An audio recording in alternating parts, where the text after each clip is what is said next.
The Zoning Board of Appeal hearing for January 25th is now in session. This hearing is being conducted in accordance with the applicable provisions of the open meeting law, including the provisions of an act extending certain COVID-19 measures adopted during the state of emergency that was signed by Governor Baker on June 16, 2021. The new law allows the board to continue its practice of holding virtual hearings that it adopted during the COVID-19 pandemic until January 1st, 2022. This virtual hearing is being live streamed and recorded via WebEx. In order to ensure this hearing of the board is open to the public, members of the public may access this hearing through telephone and video conferencing. The information for connecting to this hearing is listed on today's hearing agenda, which is posted on the public notices page of the city's website, boston.gov. Members of the public will enter the virtual hearing as attendees, which means you will not see yourself on the screen and you will be muted throughout unless administratively muted when asked to comment. As with our in-person meetings, comments in support will be followed by comments in opposition. The order of comments is as follows: elected officials, representatives of elected officials, and members of the public. The number of people called upon to offer comment and the time for commenting will be limited by the chair as time constraints require. For that reason, the board prefers to hear from members of the public who are most impacted by a project. That is, those individuals who live closest to the project. If you wish to comment on an appeal, please click the raise your hand icon in the application via the WebEx event platform. To raise your hand, raise your hand, first click the participant information icon. From there, find your name, and on the lower right-hand side, you should see a hand raising icon. Click that icon and your hand will be raised virtually. Click it again and your hand should go down. If you are connected to the hearing by telephone, please press *3 to raise your hand. Again, those on the telephone, please press *3 to raise your hand. Those called upon to comment will be asked to state their name and address first and then provide their comments. Please, if you have other people who've spoken before you, please give us new information. Otherwise, put your name and address on the record, and please tell us if you're just basically in support or in opposition. In the interest of time and to ensure that you have enough time to do so, please raise your hand as soon as Mr. Fortune reads the address into the record. Do not raise your hand before the relevant address is called, or the meeting host will not know to call on you at the appropriate time. Just a reminder for the applicants and the attorneys and other agents that might be representing them. In your presentation, please talk about the project. We will hear about the community review process from either the mayor's office or the elected officials. Let me take a quick roll call. Mr. Fortune. Good morning, Madam Chair. Good morning. Mr. Ehrlich. I'm here. Good morning. Good morning. Mr. Ruggiero. Good morning, Madam Chair. Good morning, Ms. Pinato. Is Ms. Pinato on? Ms. Betta Barrazo? Good morning. Good morning, Chair. Good morning. Is Ms. Dong is not on yet. Ms. Pinato, are you on? I can see her, Madam Chair, I just can't hear her. Okay, I need to just know that she's on and that she does not have issues with being on this meeting. Madam Chair, it looks like she has a problem with the mute, not mute. Okay, let's give it a minute until she sorts that out. Um, with that assumption, I'm assuming that this will be a 6-member board until Ms. Dong arrives. Thus, I'm informing all applicants that, to get an approval, they need 5 of the 6, 6 of the 7, what is it? 5 of the 6 board members, to be in support of the project. Okay, Mr. Hampton, are you on? Good morning, Madam Chair. Morning. Please let me know when Ms. Panato's on. We can, Madam Chair. She just looks like she just had some audio issues.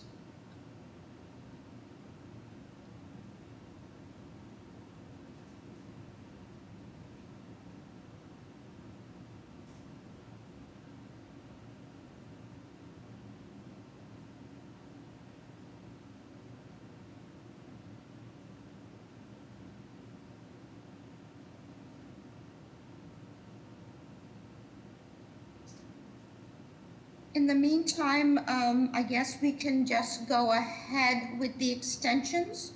Let's see, with the extensions, and then we will return to let's start with the minute approvals and then go to the extensions.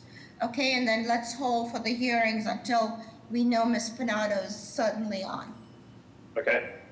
Thank you, Madam Chair. The first order of business would be the approval of the hearing minutes of January 11th of 2022. We need a motion. Motion to approve. Second, Joe. All those in favor? Aye. Any opposed? Motion carries. Ms. Benata, can you hear us? Can you give us a thumbs up if you heard that minutes? I don't think she can hear us at all now. Well, let's go ahead because I think with these are relatively easy ones. So let's go ahead.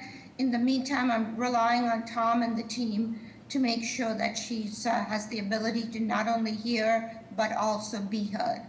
Okay, on the 2 extensions, I'm going to call it into the record, and then I'm just going to ask the applicant to put their name and address, and then I'm going to read what the tolling is. So, case BOA 773-858 6 Evelyn Street. Name and address for the record, please. Antoine Webb, 6 Evelyn Street. Thank you, sir. 6 Evelyn Street, the board originally granted this relief on February 2nd of 2018, which means that it expired on February 2nd of 2020. Nonetheless, the board granted the first extension of relief in 2021, 1 year until February 2nd of 2022. Tolling does not apply to this relief because this relief expired prior to the COVID state of emergency that began on March 10th of 2020, and the board did not grant the extension until after the state of emergency began. The applicant now requests their second 1-year extension of relief. I recommend that the board confirm that the tolling does not apply to this relief, and then evaluate the applicant's request and grant an additional extension if the board determines that one is warranted. So, Mr. Webb, can you tell us why you're requesting this extension? Yes. So we required the extension just to get additional financing to continue on with the project, and then we were impacted by COVID with banking kind of freezing up. We actually towards the end of last year got a partnership, and so we're able to carry on with the project, and we just are seeking the extension to move forward. Because as of today, this project and our relief for this project has expired. So we need you to keep an eye on this. And also be aware that our approval is not a pocket approval that goes on indefinitely. So we will be expecting progress to be made on this. Given the state of COVID and people's inattention to some of the details, may I have a motion for a 1-year extension on this?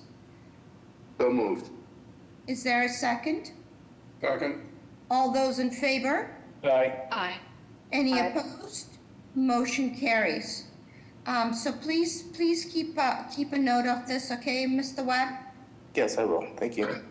Calling the next extension, calling BOA 100-8317, 94 Alexander Street. Name and address for the record, please. Adam Jaspin, 53 Thomas Park, South Boston. Thank you, sir. Regarding 94 Alexander Street, the board originally granted this relief on January 31st of 2020. This is the applicant's first request for an extension. This relief would normally expire on January 31st, 2022. However, tolling applies to this relief. With tolling, the new expiration date of relief is May 8th of 2023. I recommend that the board confirm for the record that this relief does not expire until that date and that the applicant may return and to request their first extension if necessary. May I have a motion to that effect? Or confirming that? I'll make the motion, Madam Chair, that the relief does not expire until May 8th of 2023. May I have a second? Second. All those in favor? Aye. Any opposed? Motion carries. So, Mr. Jaspin, please make sure that you make progress on this since you do have an extension until next year. Ms. Spinato, can I confirm that you're on? Yes, can you hear me now? Yes, we can. You can hear us clearly, so that's excellent. Okay, and Ms. Dong is still not on, so this is to remind everybody that this is a 6-member board and you will need 5 members to be in support for your project to proceed. So let us know if you're uncomfortable with that and would request a deferral. Go ahead. Madam Chair, I'm going to call the 9:30 hearings for either deferrals or withdrawals. If you could give me the address first, please. Hearing none, I'll call the first case, calling BOA 126-7433, 219 to 225 Main Street. This is an installation of a new roof deck. The violation is Article 62, Section 25, roof structure restrictions. Name and address for the record, please. 223 Main Street, and I'm Philip Sema representing the owner, Federico Ascoli. So please tell us briefly what's being proposed.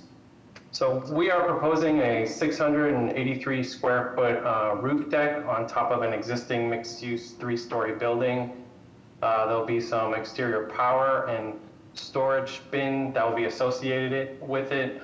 This is for the exclusive access of Federico. On the top floor, it will be accessed by spiral stairs. This is consistent with another roof deck that's on the building for the adjacent neighbor.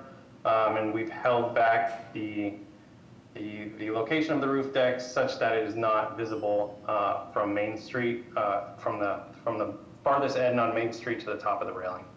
So was this a recently built building here, or is this an older building? I think the building was built within the last 5 to 10 years, so it's relatively new. Okay. And do you know if that was through appeal and if there were any restrictions on that roof deck? There were no restrictions. Again, the neighbor has a roof deck that is quite similar to what we're proposing. The violations were that we were slightly above the allowable height. Hold on. Setting back from the Main Street. Ms. Betta Barraza, how are the plans? Well, Madam Chair, I don't see any structural drawings or any architectural drawings of the roof deck. This is the only plot plan that I received. So drawings are not adequate. We do have drawings that were submitted. That's a full set. So unfortunately, if you don't have it, you can't see it. Okay, may I ask Tom if we hold off on this one? Is it possible to have that loaded on and then we can proceed with this case? Madam Chair, I'm not sure if the plans examiner has reviewed them for the hearing. We have the one here stamped that the plans examiner has seen, which is the plot plan. I can look at the file in our system and see if we have additional stamped plans. But usually we send those all over to May I ask, did you say it's a 3-family building?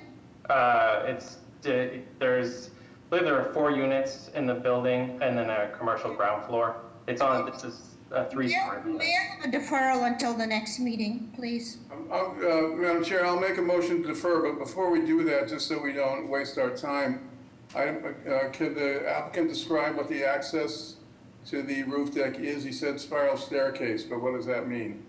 So, yeah, on the plans that are on the screen, there's showing the proposed spiral staircase. This leads from the existing deck off the back of the building to the roof deck. So it's an exterior spiral staircase? Correct. Okay, thank you. I'll make a motion to defer. Second. Second. Baraza, second. Gotcha. All those in favor? Aye. Any opposed? Motion carries. The date is February. February 8th, Madam Chair, at 12:30. Okay. Thank you very Thank much. Calling the next case, calling BOA 126-8043, 207 to 211 Congress Street. This is no construction, they need to remove the proviso. Violations, Article 6, Section 4, other protectional conditions. Name and address for the record, please. This is Sam Harden, 211 Congress Street. I'm James Graham's business partner. So tell us, what is the name of the business, and have you had experience with takeout before? Yes, the name of the business is Better Bagels. We currently have a location in the Seaport at 83A Seaport Boulevard, where we are primarily takeout. Okay. How are the plans, Ms. Better? Madam Chair, the plans are adequate. Any questions from the board? Is anybody here to speak either in support or in opposition of this proposal? Good morning. Hi. Good morning, Madam Chair and members of the board. I am Shulan Huang from the Mayor's Office of Neighborhood Services. We would like to defer to the judgment of the board on this matter. No concerns were raised by abutters or local civic associations for this proposal. Thank you. Thank you. Welcome. Ms. Ambassador, anybody else with raised hands? There are no raised hands, Madam Chair. Okay, may I have, I'll make a motion to approve with the usual takeout proviso. and to this applicant only? Yeah, this applicant only, yep. Is there a second? Second. All those in favor? Aye. Any opposed? Motion carries. You're all set with those provisos. Thank you. Calling the next case, calling BOA 126-1420, 210 to 216 Lincoln Street. This is a change of occupant to include microblading, body art establishment. The violations, Article 44, Section 10, the microblading, body art establishment use is conditional. Name and address for the record, please.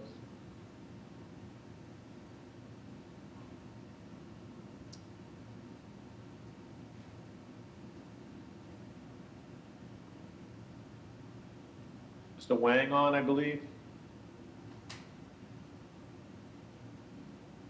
Ms. Ambassador, did anybody check in for this project? No. Okay, let's move on. Yeah.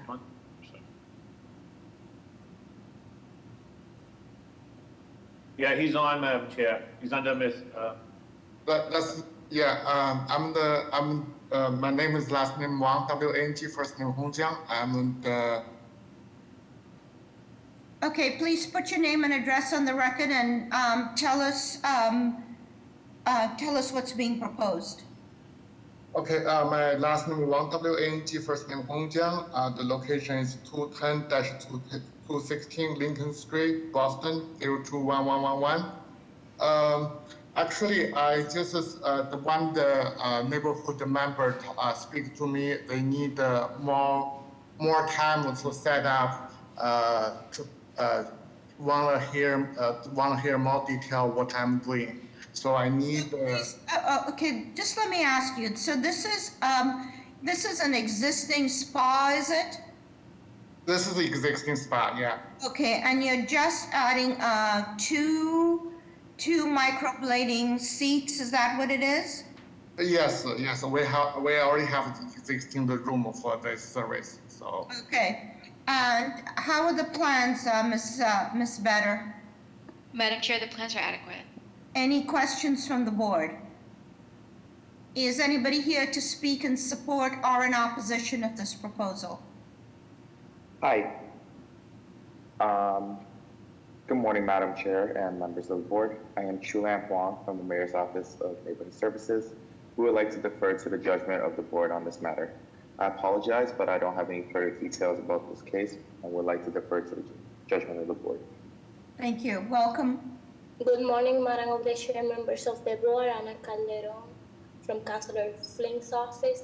Please note the councilor is opposed to this project based on feedback from neighbors and the Leather District Neighborhood Association regarding the lack of community process. Council President Flynn would like to see more outreach so that neighbors are able to learn about the proposal and engage with the proponent. Thank you.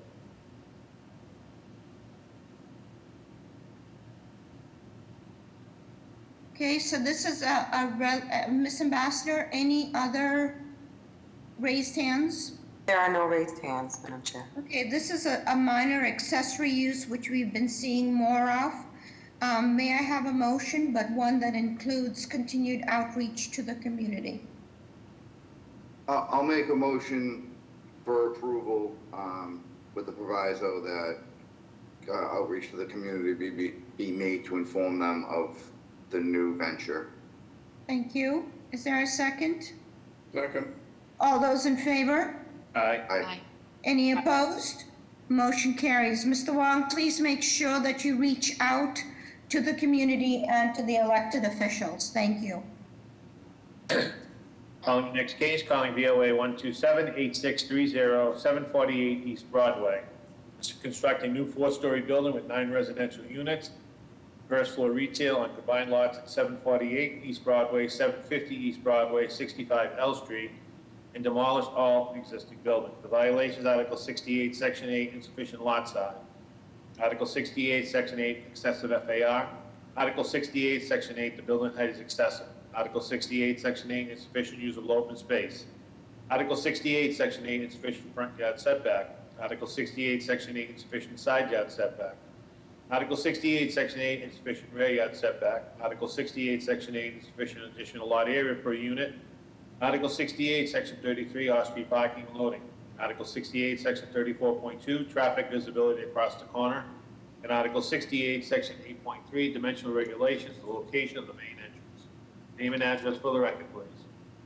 Madam Chair, members of the board, Attorney Ryan Spitz, Adams and Moranci, with a business address of 350 West Broadway. My colleague, George Moranci, is handling this actual proposal. Unfortunately, he is having a very difficult time logging in, so if we could ask for a later call on this proposal, he's going to try a new computer now. Okay, let's move to the next project. Thank you.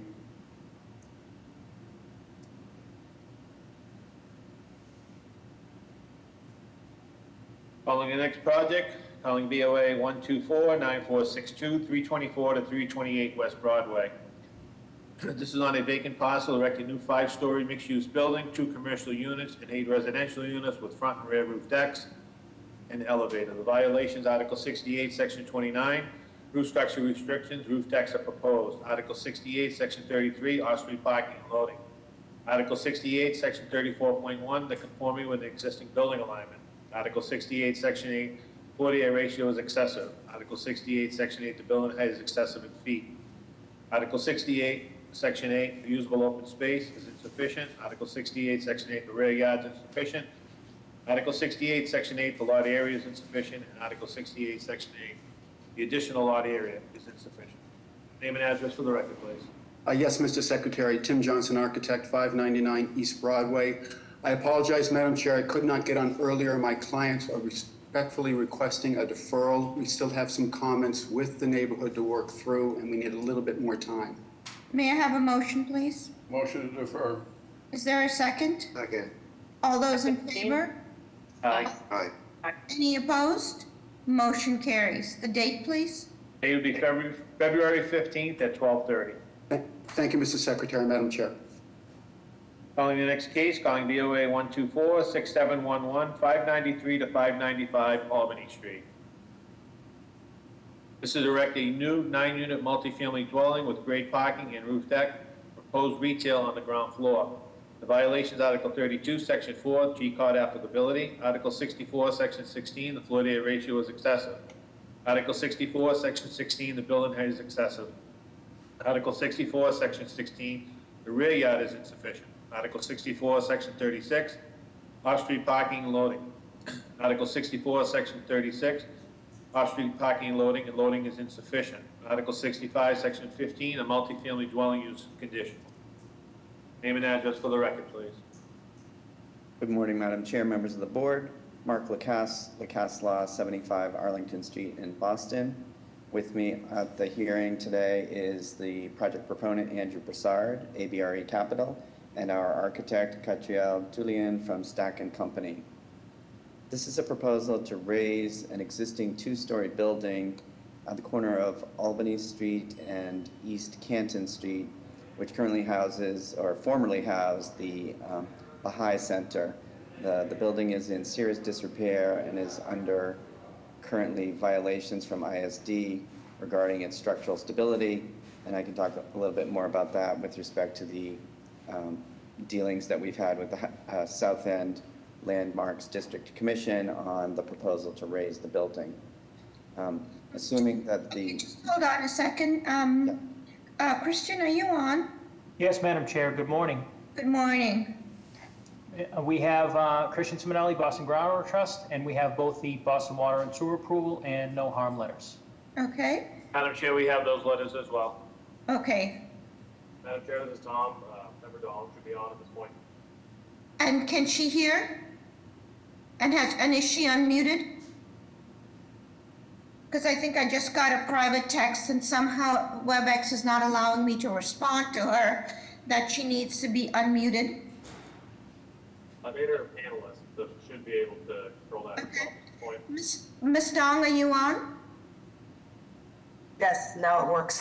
Okay, excellent, thank you. So this is a full member board. So let's, please proceed, Mr. Johnson. Oh, please proceed. Sorry, Mr. Lacasse. That's okay. Yeah, so we've tackled the one conditional use permit on the GCOD. The second conditional use permit relates to the multifamily residential use. This is the Economic Development Area South Subdistrict of the South End, in which conditional uses are, which multifamily residential uses are conditional. However, the context of this neighborhood is that there are a large number of residential buildings, including adjacent on Albany Street and behind on East Canton Street, the new Smith, very large residential development. So please talk to us about the rear yard insufficiency and the off-street parking and loading. Yes. So the rear yard insufficiency relates to the existing condition of the building occupies the entirety of the lot, and it is a 2,693 square foot lot, so it's not a very large lot. At the rear of the property, there's a 20-foot private way called Thorn Street that is shared ownership with the adjoining property. So there's the 20-foot private way at the back of the building, and one of the two entrances to the parking garage is along the rear of the building as well. Okay. The parking and maneuverability, there are two entrances to two separate garage components. There's one on the side of the building on East Canton Street, and there's one on the rear of the building along that private way, Thorn Street. We are working with Public Works Department on the size of the curb cut on East Canton Street to address the maneuverability, and that will be a part of the continuing design review. You can see here there's two separate component parts of the garage, 3 cars at the rear with one entrance, and then the 4 shown on the side of the building with the entrance on the East Canton Street side of the building, with the retail space at ground floor and the residential lobby entrance. The proposal is for 4 one-bedroom units of 1,000 square feet, 4 two-bedroom units, 1,432 square feet each, and 1 three-bedroom unit of 2,100 square feet. There are 2 roof decks. One is private roof deck for the top floor unit, and the other is a common roof deck for the other residential units in the building. These would be condominium ownership units. The height of the building occupiable space is 69 feet, which is below the maximum limit of 70. However, the mechanicals and the access points for the roof decks exceed the 70 feet and exceed the 330 square foot maximum for mechanical spaces to be excluded from the height. So it's the mechanical systems on the roof that trigger the height violation. Okay, and other than the common roof deck, are there any other decks related to this building? Yes, it's a very contemporary design, as you may have seen in some of the elevations. Each of the units have small balconies to provide the required usable open space for each of the dwelling units. Okay, and these are overlooking Albany Street. There are some on Albany, and there are some on East Canton Street, and I believe there are a few in the back of the building as well. So I guess my question is, on Thorn Street, how close, and I know it's a private way, but how close is the building on the other side? The building on the other side is the Smith, which is a large 10-story residential project. There's some buffer there between here's Thorn Street private way, and then the next building over is the Smith residential building. Okay. Okay, so the parking requirement is that you have 5, 4, 8, 9 residential units. Are you proposing any of them be affordable? There are no affordable units in the proposal, Madam Chair. There's no good faith in proposing one of those units be affordable? That has not come up during the process. Okay. Okay, how are the plans, Ms. Better? Madam Chair, the plans are adequate. Any questions from the Madam Chair, Secretary here. Mr. D'Amico has spoken. I'd like to put it in for the record. Or Patent 595 Albany Street, he says, remove 2 spaces located on the upper left of the plan. Park 3 vehicles at a 60-degree angle for proper maneuverability. The 2 vehicles should be 8.5 by 20 feet. Since there are meters on the side of the street, the maximum width of the curb cut should be 20 feet. The applicant should notify the office of the parking clerk to inform them regarding the issue of potential removal of the parking meters. okay, thank you. Any other questions from the board? I got a question. These units seem very large, and we're at 9 units. Has there been any discussion of making the units smaller and increasing the units and getting some affordability in there? I'll let Andrew Prasad, the proponent, address that. I mean, the size of the units is related to a lot of the discussion for larger units. The 2 bedrooms are nice at 1,400 square feet. The 1 bedrooms have the plus den for home offices at 1,000 square feet. And again, the lot size is tight. Yeah, I mean, it's true. I mean, what I'm agreeing with Mr. Ruggiero is that, in fact, you're maximizing to the extent possible the use of the space, the entire lot, end to end, and taking away a certain X number of meters on East Canton and providing very little in return. And so, the question becomes, what is the possibility for having one of the units split up in some way to create an affordable unit? Andrew, you want to weigh in on that, please? Yes, Madam Chair, thank you for the question. Yeah, we looked at this in a number of different ways. We don't believe that the units are excessively large. At 1,000 and 1,400 square feet approximately for 8 of the units. We are promoting at this location a opportunity for stakeholders to be attracted to the building for families, for long-term use and ownership, given the condition of COVID-19 and the need for more space, the desire for more space, we felt that this was the best configuration for the property.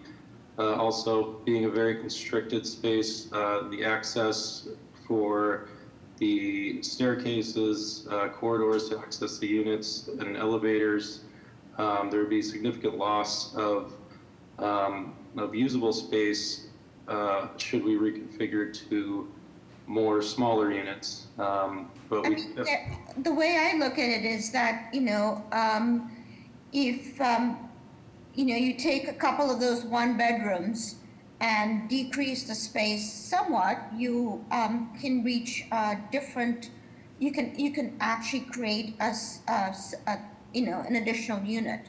But I'll leave it at that for now. Any other questions from the board? Well, I'm not even sure if we should leave it at that. I think this issue of seeing 9-unit projects is a way of skirting the obligation to deal with affordability in a city that is desperately in need. So I have a problem with the proposal. I'm happy to have this deferred to a later date so that there would be some further discussion on how that might be possible. May I have a motion on that? Motion to defer. Second. All those in favor? Any? I oppose. Who's opposed? Hans? Better. Okay, motion carries. The date, please. We'll have a date of, you can do March 8th at 12:30. Okay, we'll see you then. Thank you. Thank you. Calling the next case. Calling BOA 126-2944-302 to 316 Bowden Street. This is the removal of proviso for takeout, granted to the petitioner only. Violations Article 7, Section 4, other protectional conditions. Name and address for the record, please.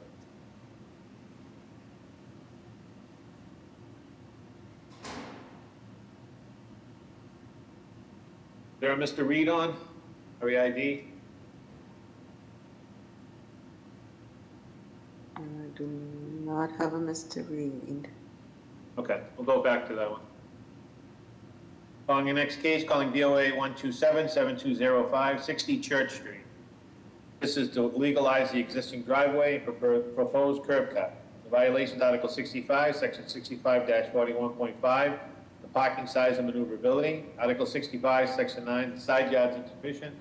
And Article 65, Section 9, the rear yard is insufficient. Name and address for the record, please. Good morning. Evans Macy's, 60 Church Street. It's Adam Driscoll, 180 Downing Street, Braintree, Mass. Yeah, whoever's presenting, can you get closer to the mic so we can hear you? So please tell us what's being proposed. We're proposing to legalize an existing driveway. The owner bought the property back in 2001. There's an existing driveway there. Sir, we can't hear you. You need to get closer. We can't hear you at all. You're muffled. We're looking to legalize an existing driveway. There's when the owner bought the property in 2001, there was an existing driveway there. We're looking to add a proposed curb cut and to legalize the driveway that's been there since 2001. Okay, so please give us some more details. So this is number 60. How many units in this building? It's an existing 3-family home, and there's the driveway has been used for the last since 2001. 5 3 No. Please, you're here to legalize it, so we need information on the driveway. Tell us the width of the driveway, the depth of the driveway, and how many cars you're anticipating parking on that driveway. If you scroll up to the first page, there's the diagram showing there's 3 spots. There's 3 spots at 8'6" by 20. If you zoom in on the proposed site plan there, please. It's getting blocked by the but it's the same as the existing. All we're doing is just adding a proposed curb cut there, as you can see. Okay. Okay. How are the plans, Miss Better? Madam Chair, the plans are adequate. Madam Chair, Mr. D'Amico has spoken. I'd like to put it into the record, please. Yes. Regarding 60 Church Street, the proposed driveway would be located on a curve, and the width of the street space would make exiting the driveway very difficult. Also, since there would be 3 vehicles parked bumper to bumper, it would require the 2 vehicles behind the car near the rear of the house to be moved out into the street in order to allow this vehicle to exit the property. This would occur on a regular basis, therefore he requests denial. Okay. Can you tell us if there is currently parking on Church Street? I'm asking this of the applicant.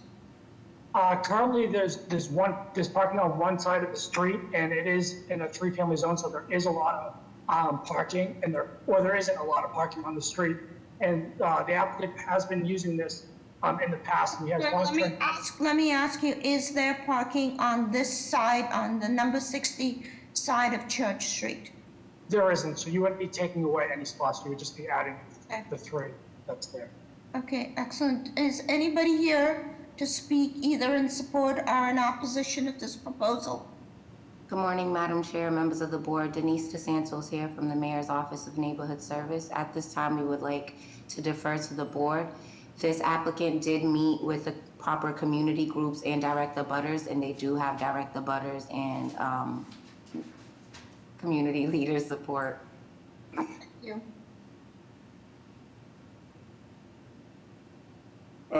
Madam Chair, can I ask a question of the applicant? Yes, just hold on 1 minute, Mr. Ehrlich. I just want to see if there's anybody else who wants to go on the record.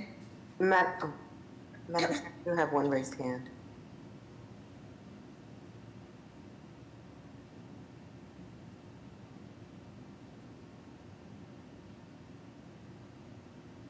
Mr. Ambassador, did you say you had one more raised hand? Yes, I do. Okay. Amanda?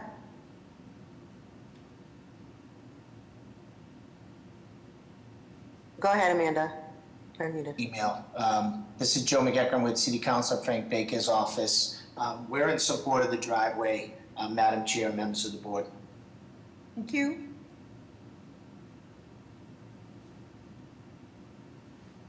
Okay, go ahead, Mr. Ehrlich. Looks like we took. I'm sorry, I missed it. What was the width of the driveway? The existing width? 10'4". And so you're saying it's currently used, what, people just drive over the sidewalk to get in now? Yes. Or it has been used since the violations have been started, but since 2001, they have been using it as a driveway, correct? Okay, and what's the size of the proposed curb cut? 10 feet. Okay, thank you. I'd like to make a motion to approve. Go ahead. Could I add a proviso? Yeah. I like to add that you reduce it to 2 car spaces. Is that about, okay, Mr. Ruggiero? I guess. Okay. Is there, so that's a second, Ms. Better. All those in favor? Aye. Aye. Any opposed? Any opposed? Motion carries. You're approved with, for 2 spaces. So please make sure that third one in the rear is eliminated. Thank you.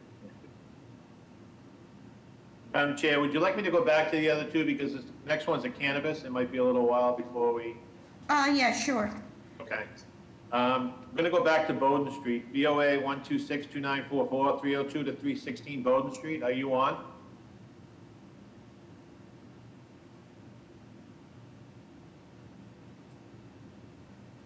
Mr. Ambassador, is Bowden Street on?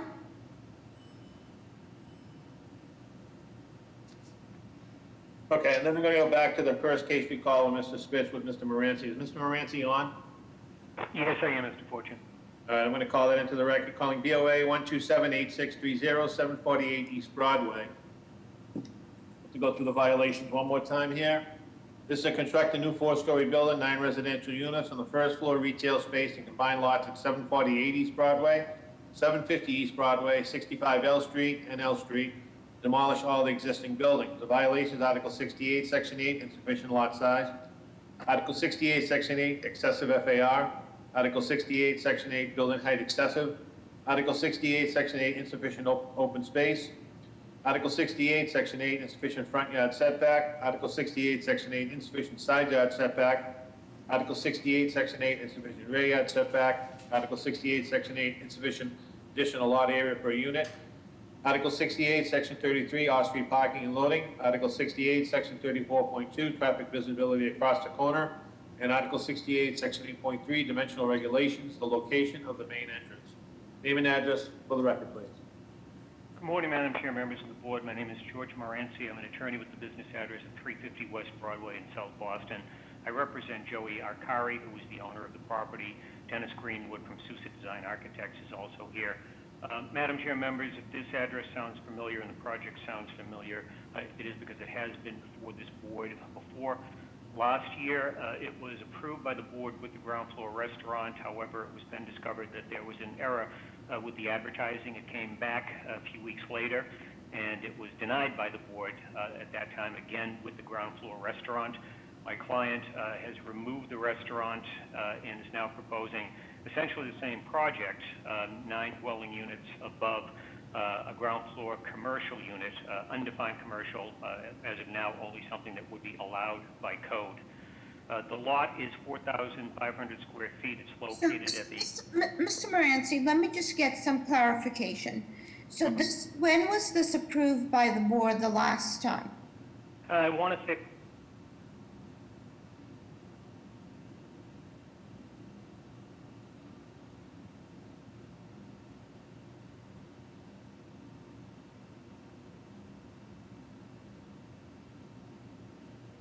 Hello?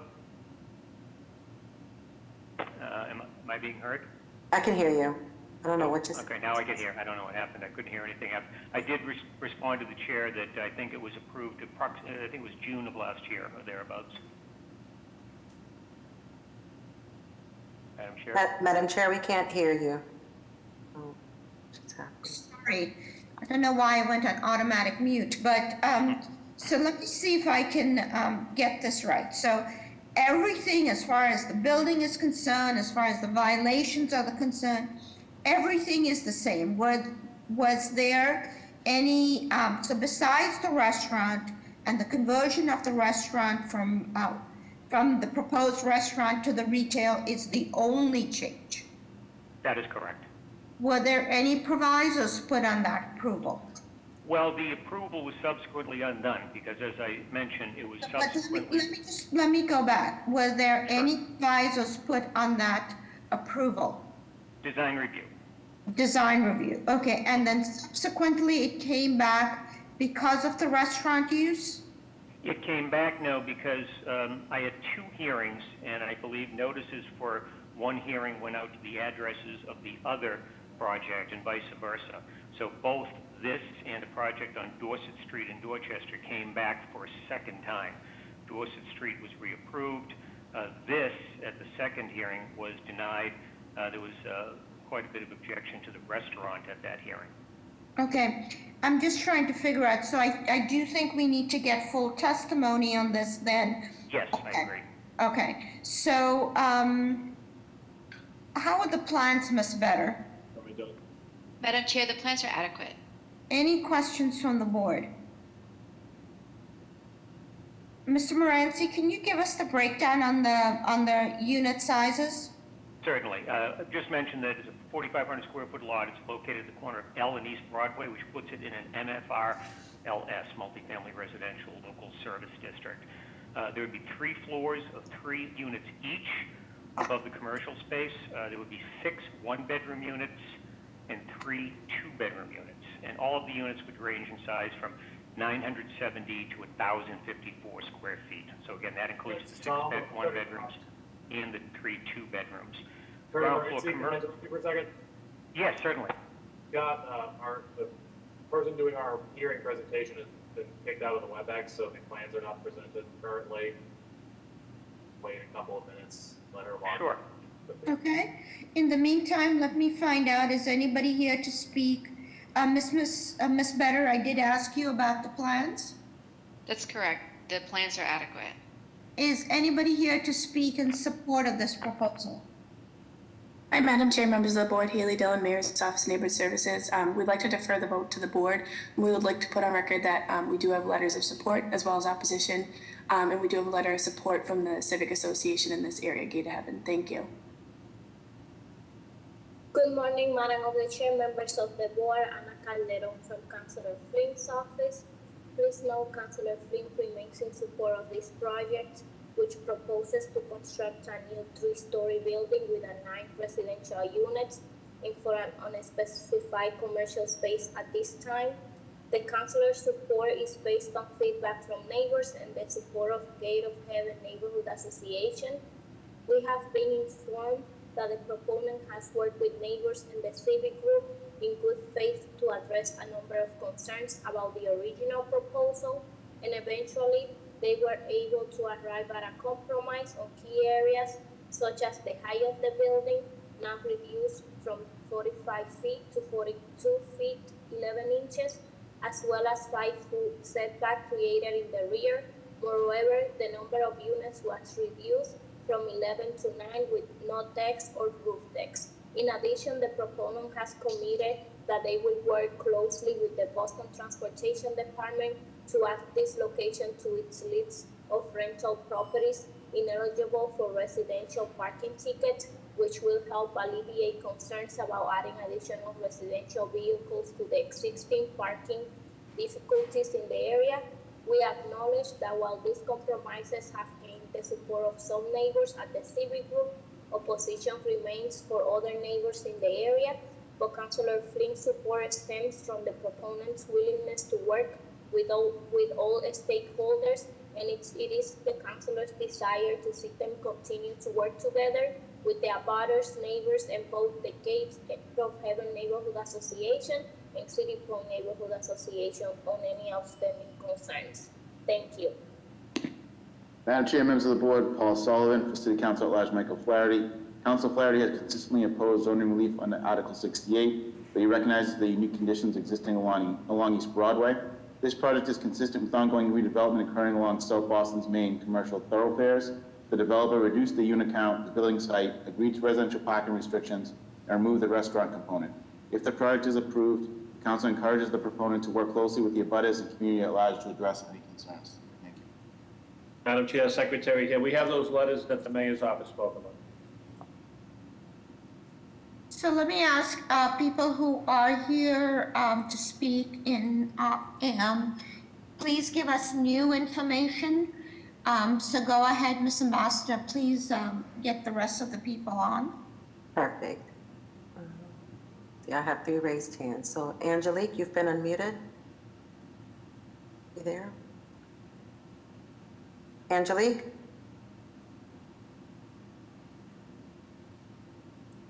Hi, Angelique. Please state your name and address for the record, please. My name is Angelique Perazzi. I am at 764 East Broadway, only a few doors up from this property. I am in the City Point Neighborhood Association. Are you in support or in opposition? I am in opposition to this project for several reasons. Proper notification was not given to residents on East Broadway between L&M for the virtual community meeting held on December 6th at 7:30 p.m. Moreover, the Zoom meeting that was on the notification was not valid. The actual code was wrong, further preventing participation in the community process. So the thing that I'm concerned about, or that I'm interested in, is that this is a project that has been seen before, and from what I can gather, the only change from previous presentations is the change of use from retail to restaurant. From restaurant to retail. So your opposition continues from the previous proposal that you had seen, right? This is correct. Okay. May I hear from any other? If I could elaborate. No, hold on, Ms. Perosi. I see 2 other raised hands. So may I hear from them too? And please, ladies, give us new information. And sorry, please, next speakers give us new information. Luann, you've been unmuted. Go ahead and state your name and address for the record, please. Luann? Yes, can you hear me? Yes, I can. Okay, Luann O'Connor, 6 Shupton Terrace, President, City Point Neighborhood Association. Good morning, Madam Chair and Board. Mr. Moranci is correct that this project was put before you and there was major objection to the restaurant portion of this. The proponent agreed to take out that component. However, the 3,000 square foot space still remains, and it's still questionable insofar as what that will become in the future. There was also objection, however, to height and density for 9 units. The proponent was good enough to reach out to the City Point Neighborhood Association for our meeting and do the presentation. They had already had a ZBA date scheduled. When that happened. Luann, please just get us to the point of, besides height and density, are there other issues? Yes, keeping in mind that height and density is very important right now. Okay. There are 3 structures that need to be torn down. That's absolutely true. We want something on that corner. However, we want something that is going to fit in with that major intersection. Currently, I have a City Point Neighborhood Association has an email into the City of Boston asking about the legality of that parking program that is being spoken of. I have yet to know whether it's legal. Okay, so we can't support parking. So it's parking, height, and density. Okay, thank you. And aesthetics. And the aesthetics. Okay. Yes. May I have the next speaker, please? Next speakers give us new information. Yes, Mark Reed, are you on? Caller number 4. I believe he's muted. He needs to be unmuted. He raised his hand. Yeah, for some reason I can't see him on the drop down anymore. I believe Mr. Reed is the applicant for both streets. Please somebody get in touch with him to tell him to be ready for his presentation. But let's go on. He's been on this whole time. Okay, so let's go on to the next person, please. Okay. Eileen, you've been unmuted, or you've already been? Hold on one second, sorry. Sorry about that. Harry? This is Eileen McNeil. Am I on? Go ahead. Yeah, go ahead, Eileen. I'm sorry. Hi, good morning, Madam Chair. Eileen McNeil, 766 East Broadway. Solidifying the concerns that other abutters had around communications about this project. But also this is a high visibility, high traffic area. We have 3 bus lines that go down Broadway and then 2 that stop, one that stops on L Street, which is where this corner is. So significant development and large scale project development here will significantly impact transportation as well as parking. This neighborhood has been impacted by parking because curb cuts have been put in between L and M Street on Broadway, as well as Starbucks having 15-minute parking in front of it. So we continue to be impacted, as well as the development that is next door to this building that is involved with the same developer on L as curb cuts that also have taken away parking significantly in this area. So I'm concerned about that, as well as the affordability of housing. I feel like they're skirting 9 units. If you're going to go for 9 units at the size that you're going for, why not 10 and make sure that something is affordable in this neighborhood? Okay. May I hear from the next person? Harry? Yes, okay. My name is Harry Parsekian, and I'm at 744 East Broadway, and I think that it would be wonderful to have this unit put there. And I think that the other projects that Mr. Akari has done have benefited the community of South Boston, so I think that it's a benefit to the community. And I'm sorry, what's your address again? 744 East Broadway. Next door. I'm a next door neighbor. Okay, okay. Ms. Ambassador, anybody else? There are no more raised hands.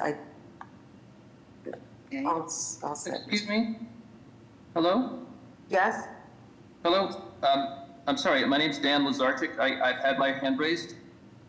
Okay, Dan, go ahead. State your name and address for the record. Thank you. Please, thank you. The name is Dan Lazarchik. I'm at 724 East 8th Street in South Boston.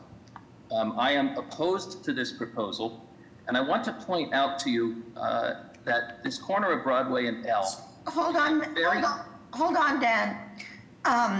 We have had issues that have been raised by Eileen and Luann that include parking, height, density, and the corner of this proposed project. Are you giving us new information? We have it on record that you're opposed. Yes. Do you have any new information?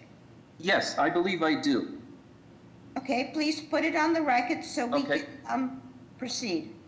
Okay, well, the building itself will be surrounded by bus stops. There's a bus stop on both Broadway and L. We have heard that from one of the previous speakers. Yes. New Yes. information. I'm sorry. If you just let me say just one or two more sentences, I think you'll get to my point. That there is no off-street parking in this building, and there's no off-street loading area, and therefore there will be Ubers, Amazons, Grubhub, and other delivery vehicles that will interfere with these bus stops, and it'll make the traffic congestion problems at this corner that much worse. Thank you. Okay, given that information, Mr. Moranci, is there anything else you need to add? I don't think so, Madam Chair. Okay, so Obviously, there's opposition and support. Let's go ahead. Can we just stop? We've heard from a lot of people. This is the third time this project is before this board. Can I just have a motion? We've heard things in support and opposition. Let's proceed. Madam Chair, I'd like to put forward a motion of denial without prejudice to allow the applicant to work more with the community on issues that relates to parking and also program of that retail space.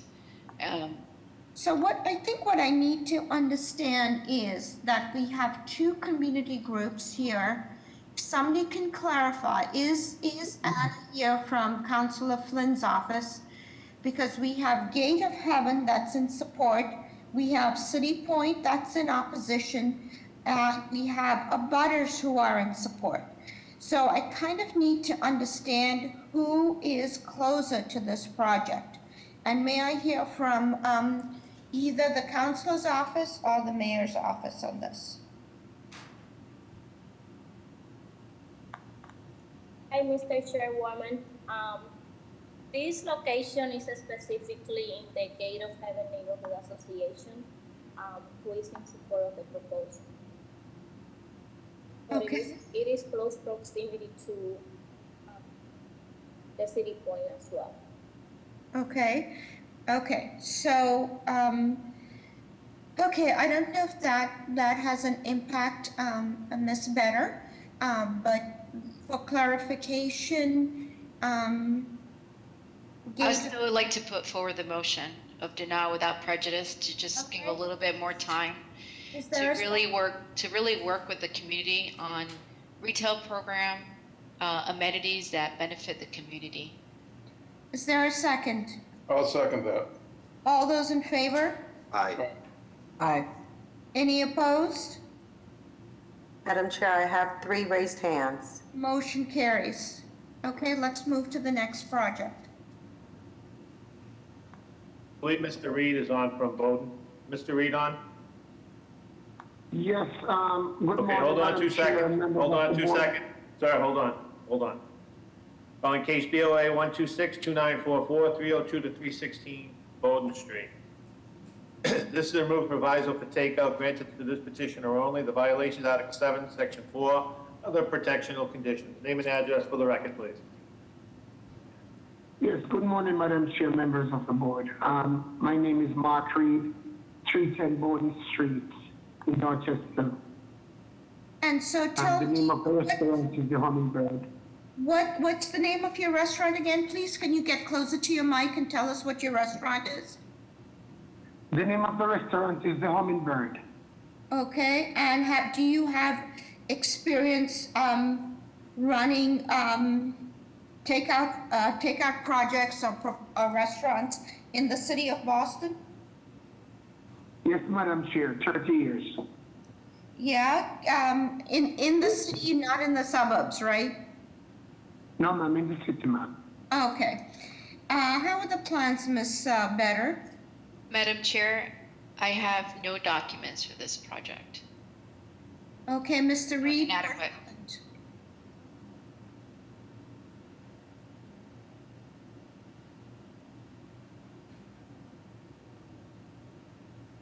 May I have a motion, please? I have a motion for deferral. Is there a second? I second. All those in favor? Aye. Any opposed? The date, please? We'll have a date of March 8th at 12:30. Excellent. Mr. Fortune, can we hear if there are any Are you guys able to hear me? 10:30? Can we hear if there's any withdrawals for 10:30? I can do that, Madam Chair. I'm going to call it's now 10:36. I'm going to call the 10:30 hearings for withdrawals or deferrals. If you can give me the address first, please. Mr. Fortune, I have two matters. This is George Moranci. 120, these are related matters, so you may want to call them together. 127 Bolton Street, 152 West 3rd Street. Okay, thank you. For the record, calling VOA 115-3857, 127 Bolton Street. There is a companion case, VOA 115-3868, 152 West 3rd Street. Name and address for the record, please. Morning, Madam Chair, members of the board. My name is George Moranci. I'm an attorney with the business address of 350 West Broadway. I'd like to request a deferral in these two matters, which are related, in order to continue with community process. May I have a motion, please? Motion for deferral. Second. All those in favor? Aye.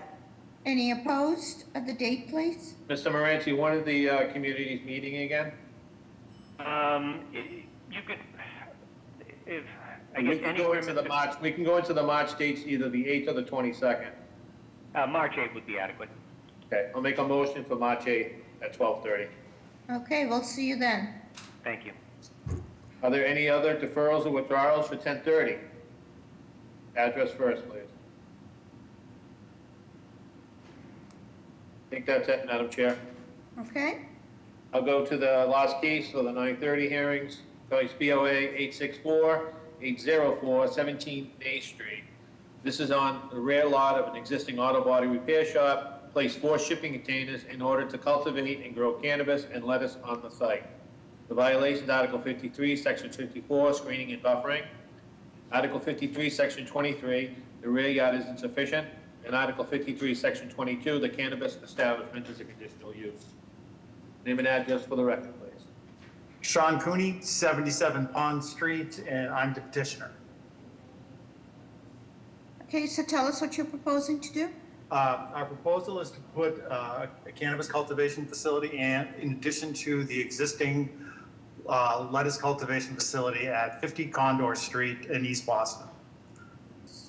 And it is... Hold on. Yes, whoever's running the slides, can you zoom in, please? Yes, so go ahead, Mr. Cooney. Yes,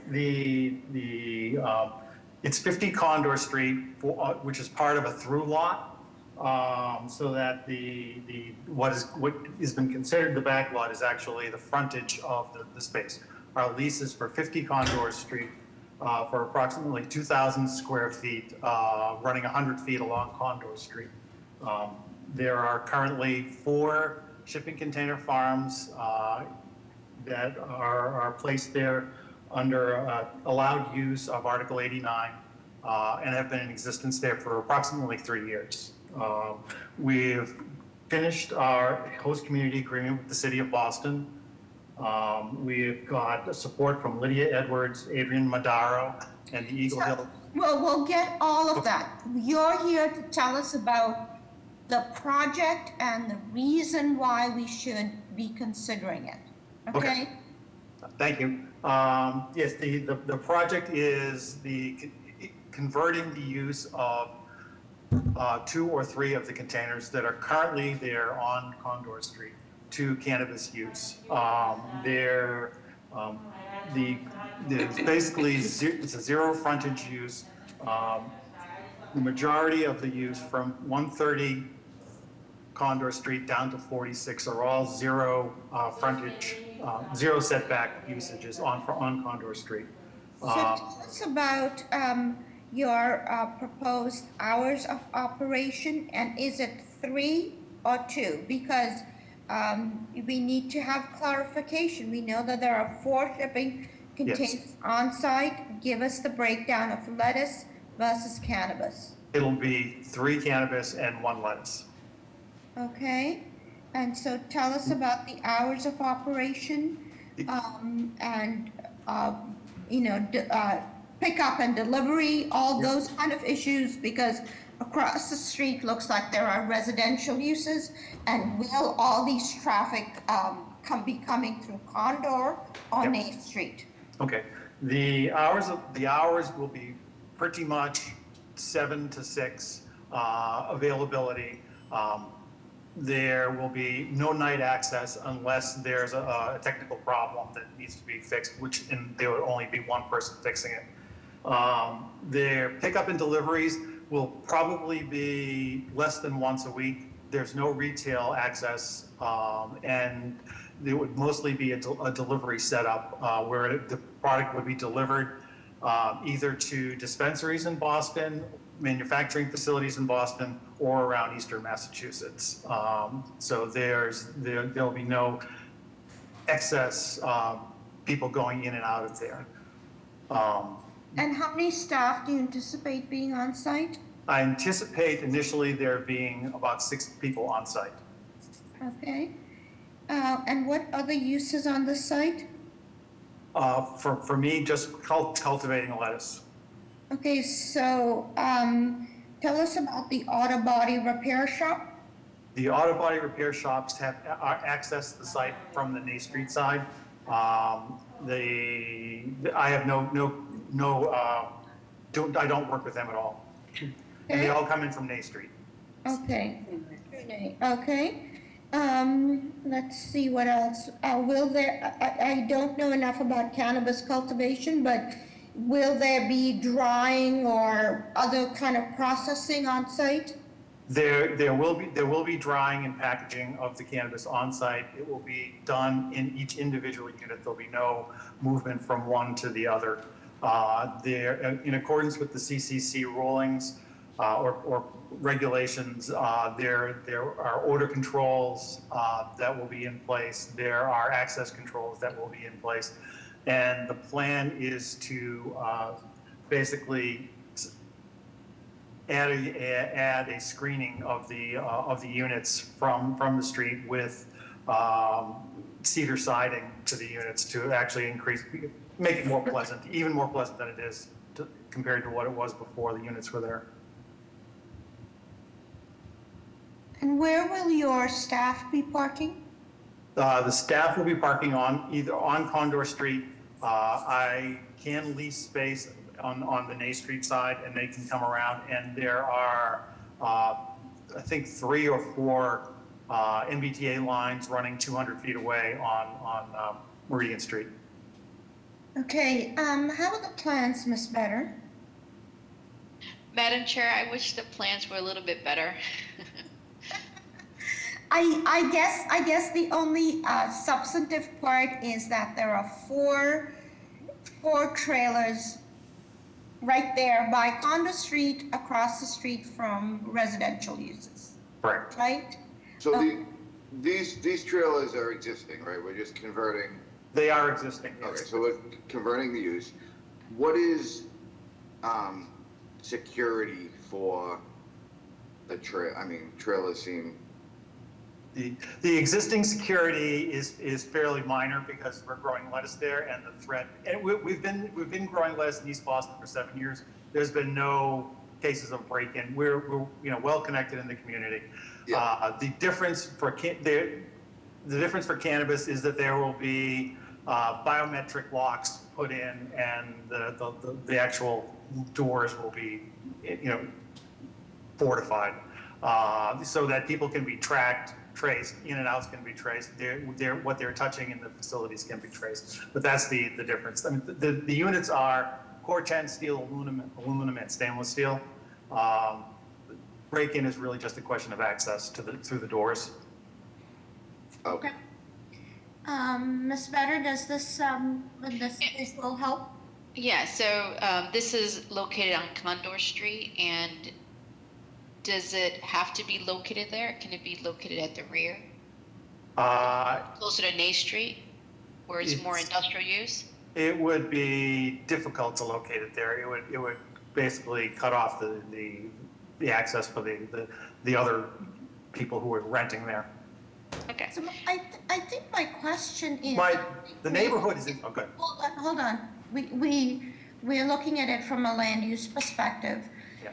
How did you get your trailers in the first place, regardless of whether it's lettuce or whatever the growth is that's going on in there? Did that come before this board? No, it's an allowed use under Article 89 for industrial land. So that I see. So the only thing that's triggered is the conditional because it is a marijuana. Okay. Correct. Okay. And can I ask another question? And your abutters or the residential, have you been in communication with them? Yes, we've had two neighborhood processes conducted by the city of Boston, one in 2018 and one in 2021. We've had zero complaints from any of the abutters. The standard process with it, whatever the number of feet is, and all people have been invited. And the Eagle Hill Civic Association has also been presented to twice with zero complaints. We've been a good neighbor in the neighborhood. Hold on. Let me go and see if anybody's here to speak in support. Madam Chair, can I just make a quick comment? I mean, this seems like these are existing containers, and the only change is the use. I would say the only question would be the issue of security. I don't think too many people are going to break in to get lettuce. It's not as high value as cannabis, really? Well, depends what kind of lettuce, I suppose. Okay, let's go on and see if there's anybody here to speak in support or in opposition of this proposal. Good morning, Madam Chair, members of the board. Natalia Benitez with the Mayor's Office Neighborhood Services. Our office would like to defer to the board's judgment at this time. They have received support from the Eagle Hill Civic Association, abutters, and businesses in the area. Thank you.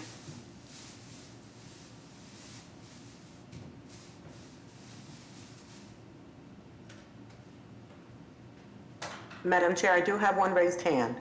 Luann. Luann, can you unmute?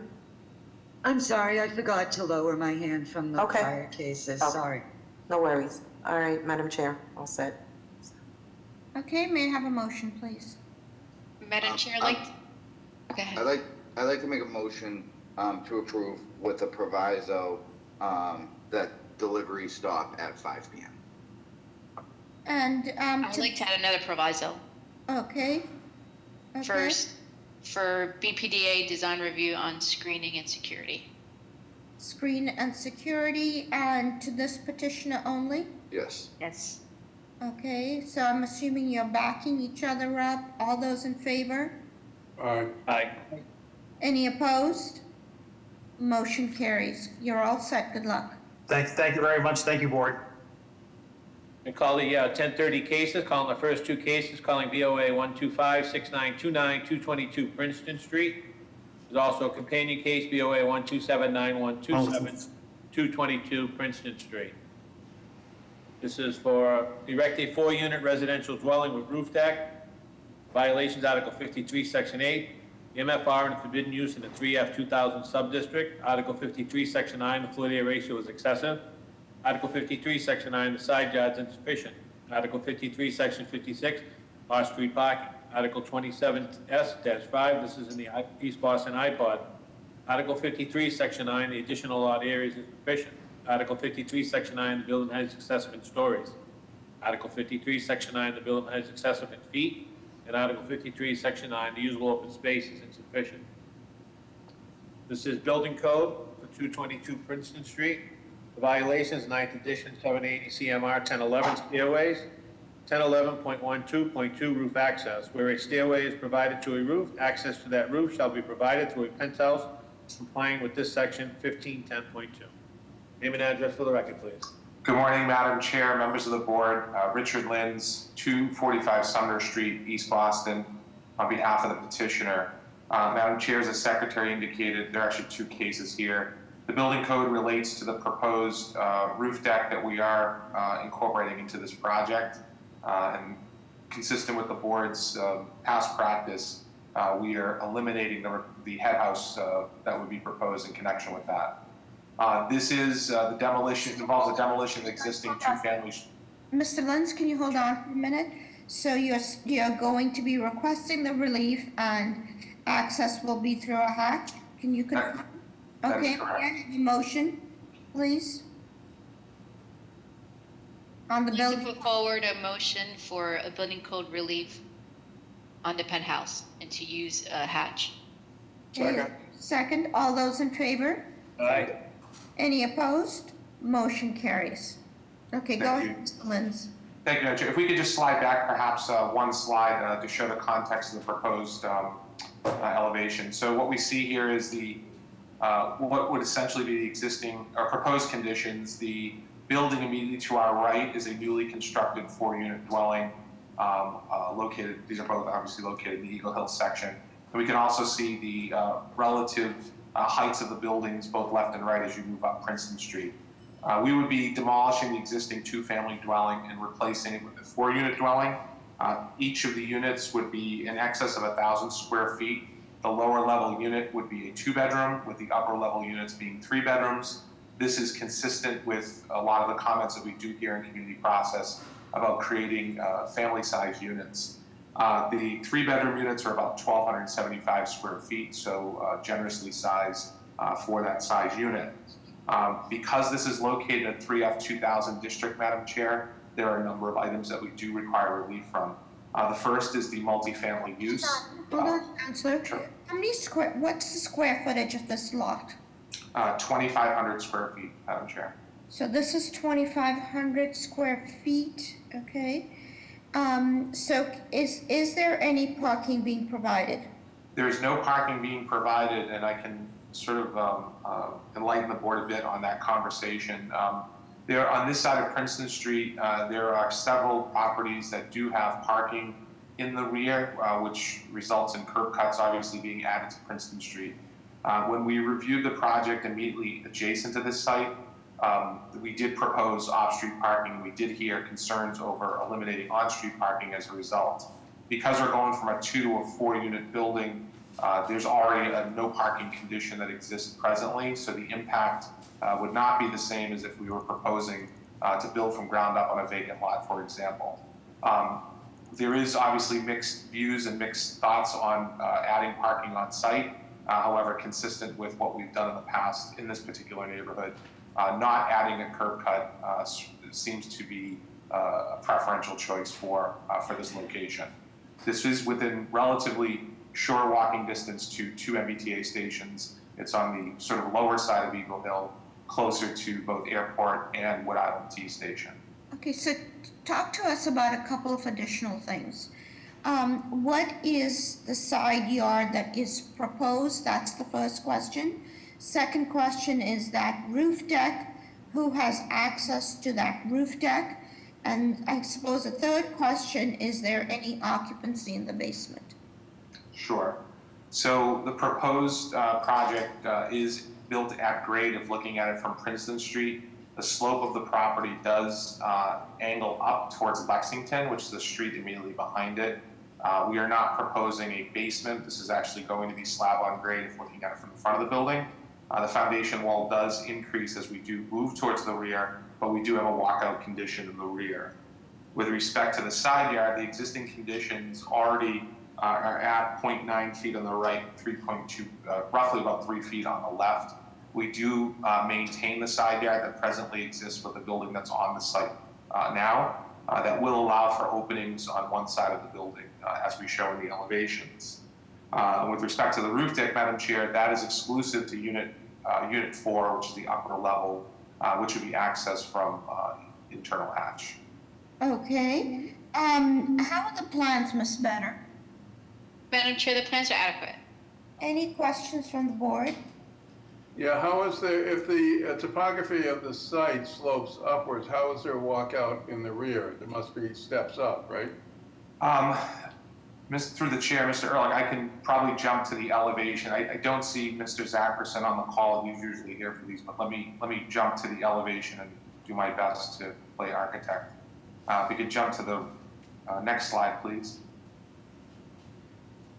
So I believe this illustrates the walkout condition. There is a patio at that level, but we do see the foundation walls, and then I believe it's excavated to the rear for that patio, Mr. Ehrlich. So there is no step coming up. Yeah, sorry, this is Eric Zackerson, the architect from Context, 1 Ludlow Street in Charlestown. Yeah, we intend to do the same thing that we're doing at 224 Princeton, which is create a patio space and then a retaining wall so that the rear can walk out. Okay. May I ask, are there other roof decks or decks in the abutting properties or along the street?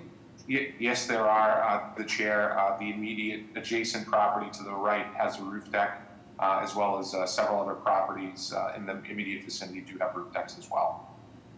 Just one more question on that walkout. That patio space that's being created, how big is it, and is that only available to the lower level unit? If we jump. Yes, it'll be about 21 feet wide and about 14 feet deep, and it is intended to be primarily for the basement or the ground floor unit. Okay. And is that lower floor unit handicapped accessible? Is there any accessibility in this building? Yeah, the ground floor unit will be Group 1 accessible. Okay. Any other questions from the board? Is anybody here to speak either in support or in opposition of this proposal? Good morning, Madam Chair, members of the board. Natalia Benitez with the Mayor's Office, Neighborhood Services. Our office would like to defer to the board's judgment at this time. The abutters meeting was held in July 2021. They wish to match the character of the street, and Eagle Hill Civic Association opposed based on density and the fact that it will demolish a single house. Thank you.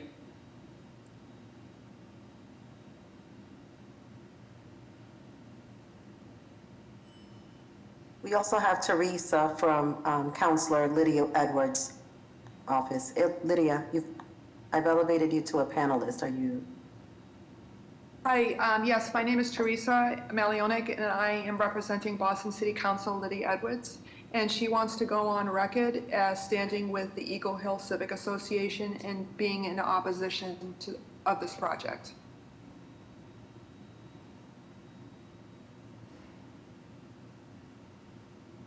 Okay, any other raised hands, Mr. Ambassador? I have one raised hand. Chris, you've been unmuted. Go ahead. State your name and address for the record, please. Sorry? State your name and address for the record, please.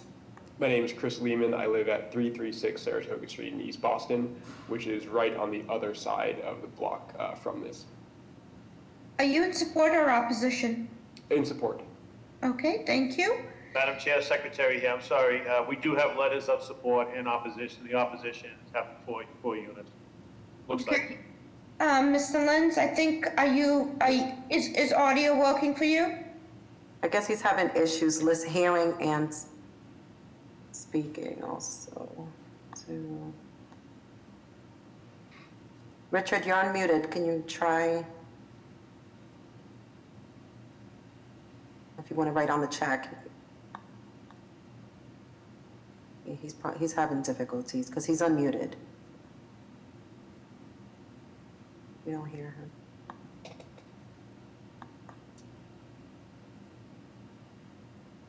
Mr. Lenz, in his comments, says he believes there are abutters on call, and I think we've heard from one. I am uncomfortable getting to a motion if the attorney is not able to participate. We also, Madam Chair, we also have Alexandra Adina. Alexandra? Alexandra? You're unmuted. Oh, okay. No, I just wanted to put on the record that I will support and Okay. You got to state your name and address for the record, please. Oh, okay. My name is Alexandra and my address is 32 Reservoir Ave. I work with Chris Pruill, who lives directly across the street from 222 Princeton. Him and his wife, who own 215 Princeton, are also in Sorry, full support. where is Reservoir Road? Is that in Alston or is it in Revere? Where is it? Okay, I think we lost her. Yeah, we lost her. Is Mr. Linz on now? Madam Chair, I believe there were some comments by the BPDA. Maybe we can hear from Jeff. Yes, that makes sense. Come on, Jeff, do you want to go on the record on this? Sure, thank you, Madam Chair. Jeff Hampton, BPDA. We actually recommended denial without prejudice on this, based on, the proposal for us is excessive, and with no parking, that kind of raised the flag for us. We actually approved or recommended approval of 224 Princeton 2 years ago. But at this point, with another 4 units coming down the pike, and again, no more parking, that one didn't have parking either, I don't believe. We just could not stand the support of this project. Okay, thank you. Is Mr. Linz on? No. I believe he was disconnected, Madam Chair. Can we table this? Okay, yes, let us move on to the next project. In the meantime, Eric, if you can brief Mr. Zackerson, if you can brief Mr. Linz, and then we'll return to this case. Will do, thank you. Madam Chair, it's now 11:02. I'm going to call the 11 o'clock cases. I know we only have 3, but are there any deferrals or withdrawals for the 11 o'clock cases? Okay. Calling the next case, calling DOA 1264144, 112 Pinckney Street. This is to install a new private roof deck, which was approved by the Beacon Hill Civic Association for a top unit at 112 Pinckney. The violation, Article 13, Section 1, the building is excessive in feet. Article 13, Section 1, front yard is insufficient. And Article 13, Section 1, the side yard is insufficient. Name and address for the record, please.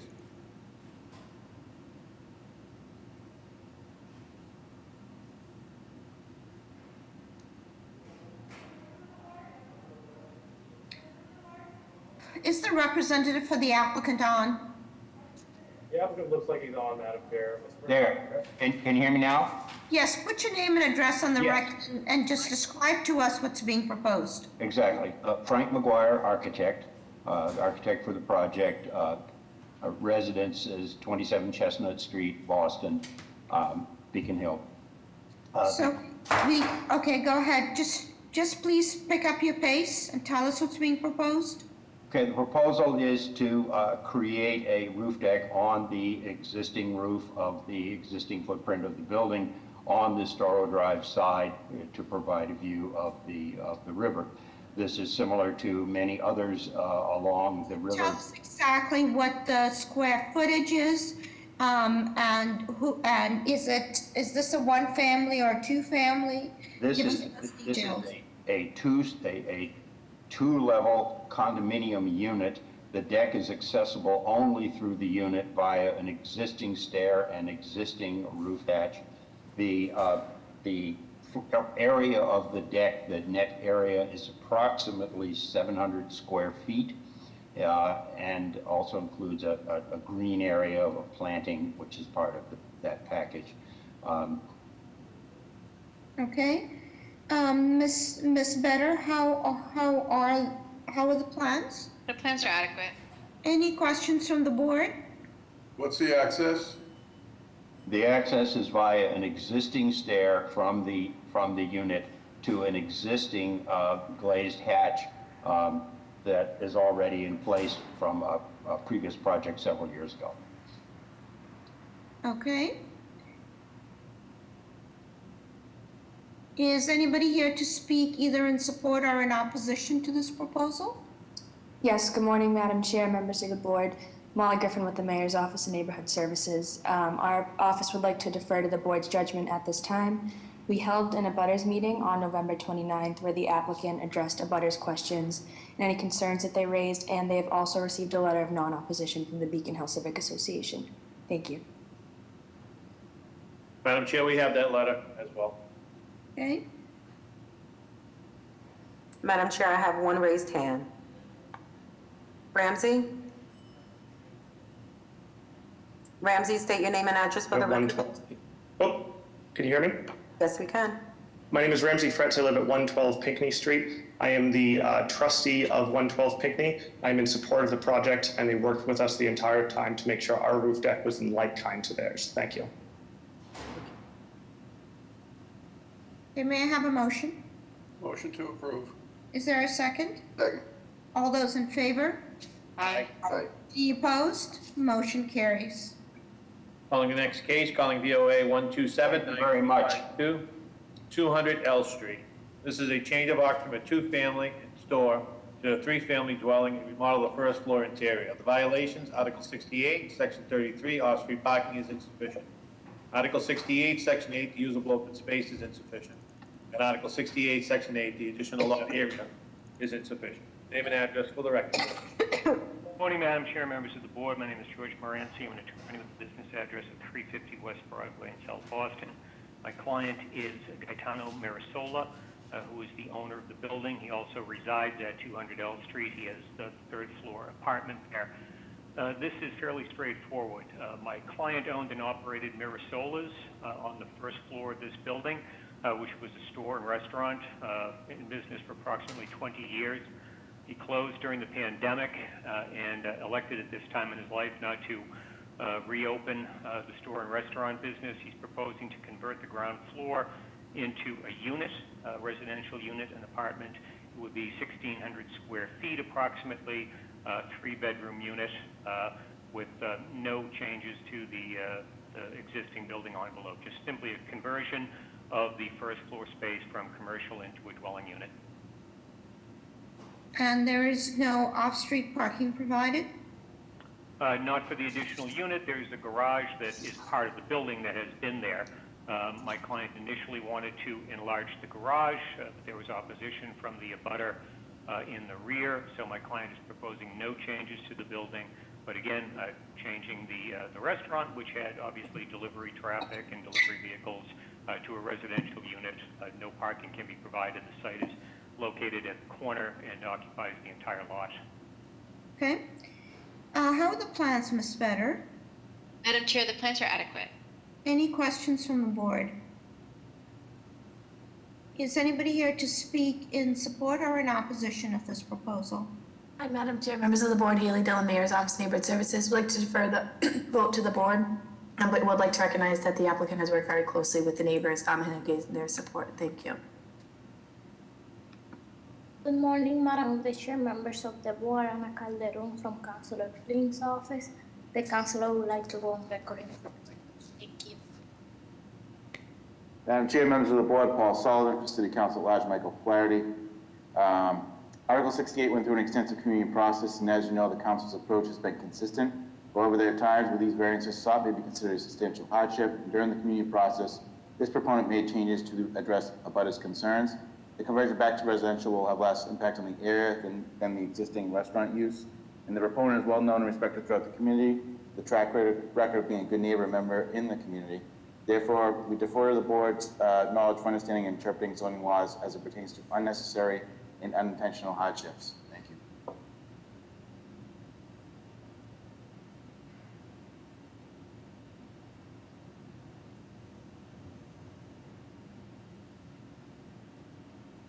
Mr. Ambassador, any more raised hands? May I have a motion, please? Madam Chair, I'd like to put forward a motion of approval. Is that design review? What is the BPDA We can do a proviso with BPA design review just on the exterior. And they said no code relief? I don't think it really applies. Okay. Is there a second? Second. All those in favor? Aye. Any opposed? Motion carries. Madam Chair, Mr. Lins is back on. Let's do River and then we'll come back on. Mr. Lenz, in the meantime, just make sure that you've been briefed by Mr. Zackerson on what happened in your absence. I have, thank you. Okay, let's finish with this and then we'll come back.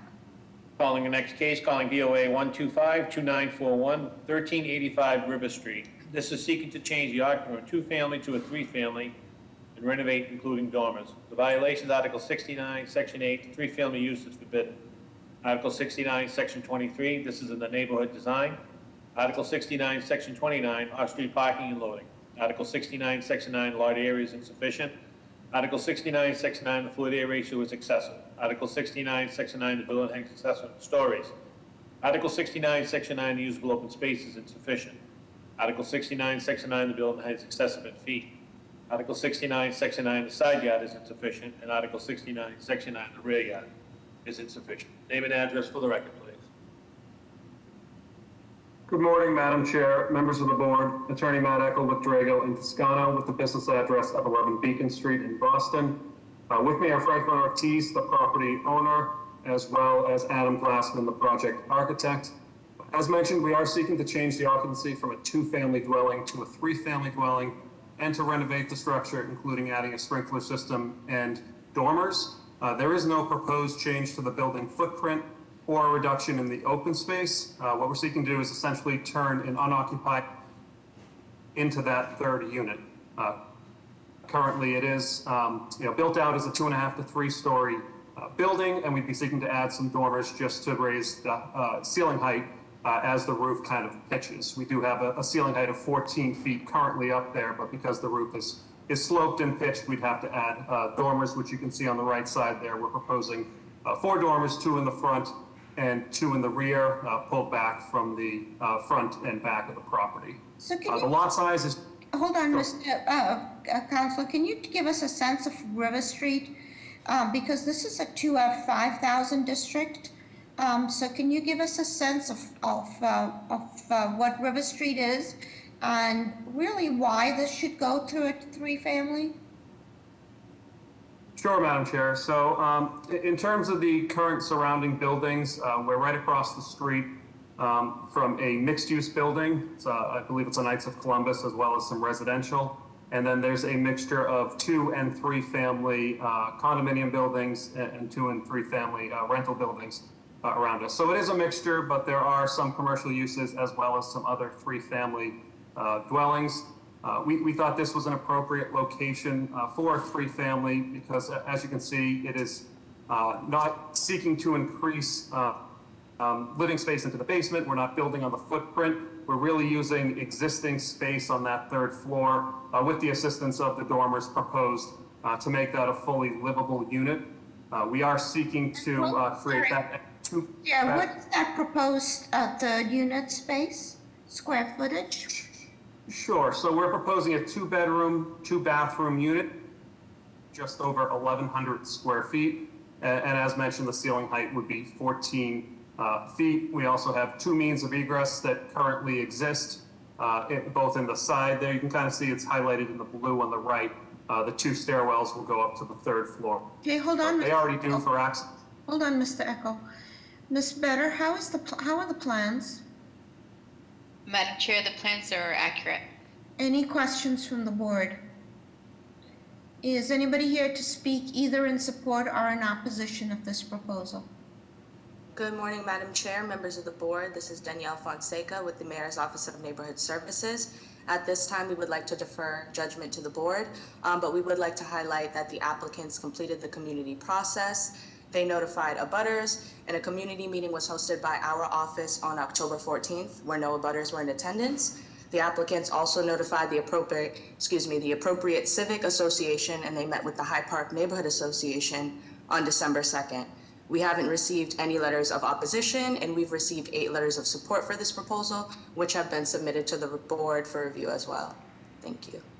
Madam Chair, Secretary, we have letters of support. We have 1 letter of opposition, just opposed to the project in general.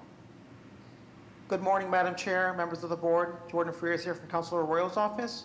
We just want to go on record in support of this. Thank you. Madam Chair, I have no raised hands. May I have a motion, please? Make a motion to approve a BPDA design review. Second. All those in favor? Aye. Any opposed? Motion carries. So let's go back. Thank you, Madam Chair, members of the board. You're welcome. Would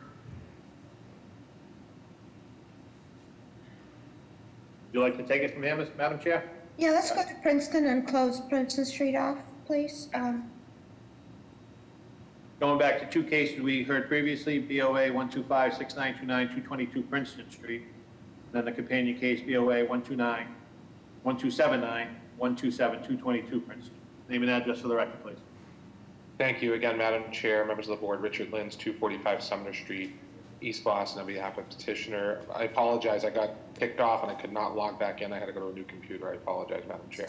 Mr. Lenz, I think you've been briefed that in your absence there was voices in opposition, including the BPDA. And so can you please give us any note in response? Sure. I on the density and parking issue, I believe those are the two issues that were cited. We looked at and examined the relative size of buildings along that side of Princeton Street and try to remain consistent.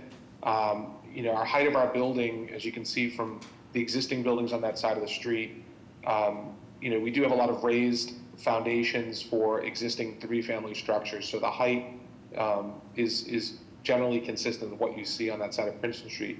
Same thing with the depth. Our depth is about 30 feet from the rear property line, which is consistent with Article 53. We do have some decks and stairwells in the back, but for the most part, we preserve a pretty good setback for the back of the building.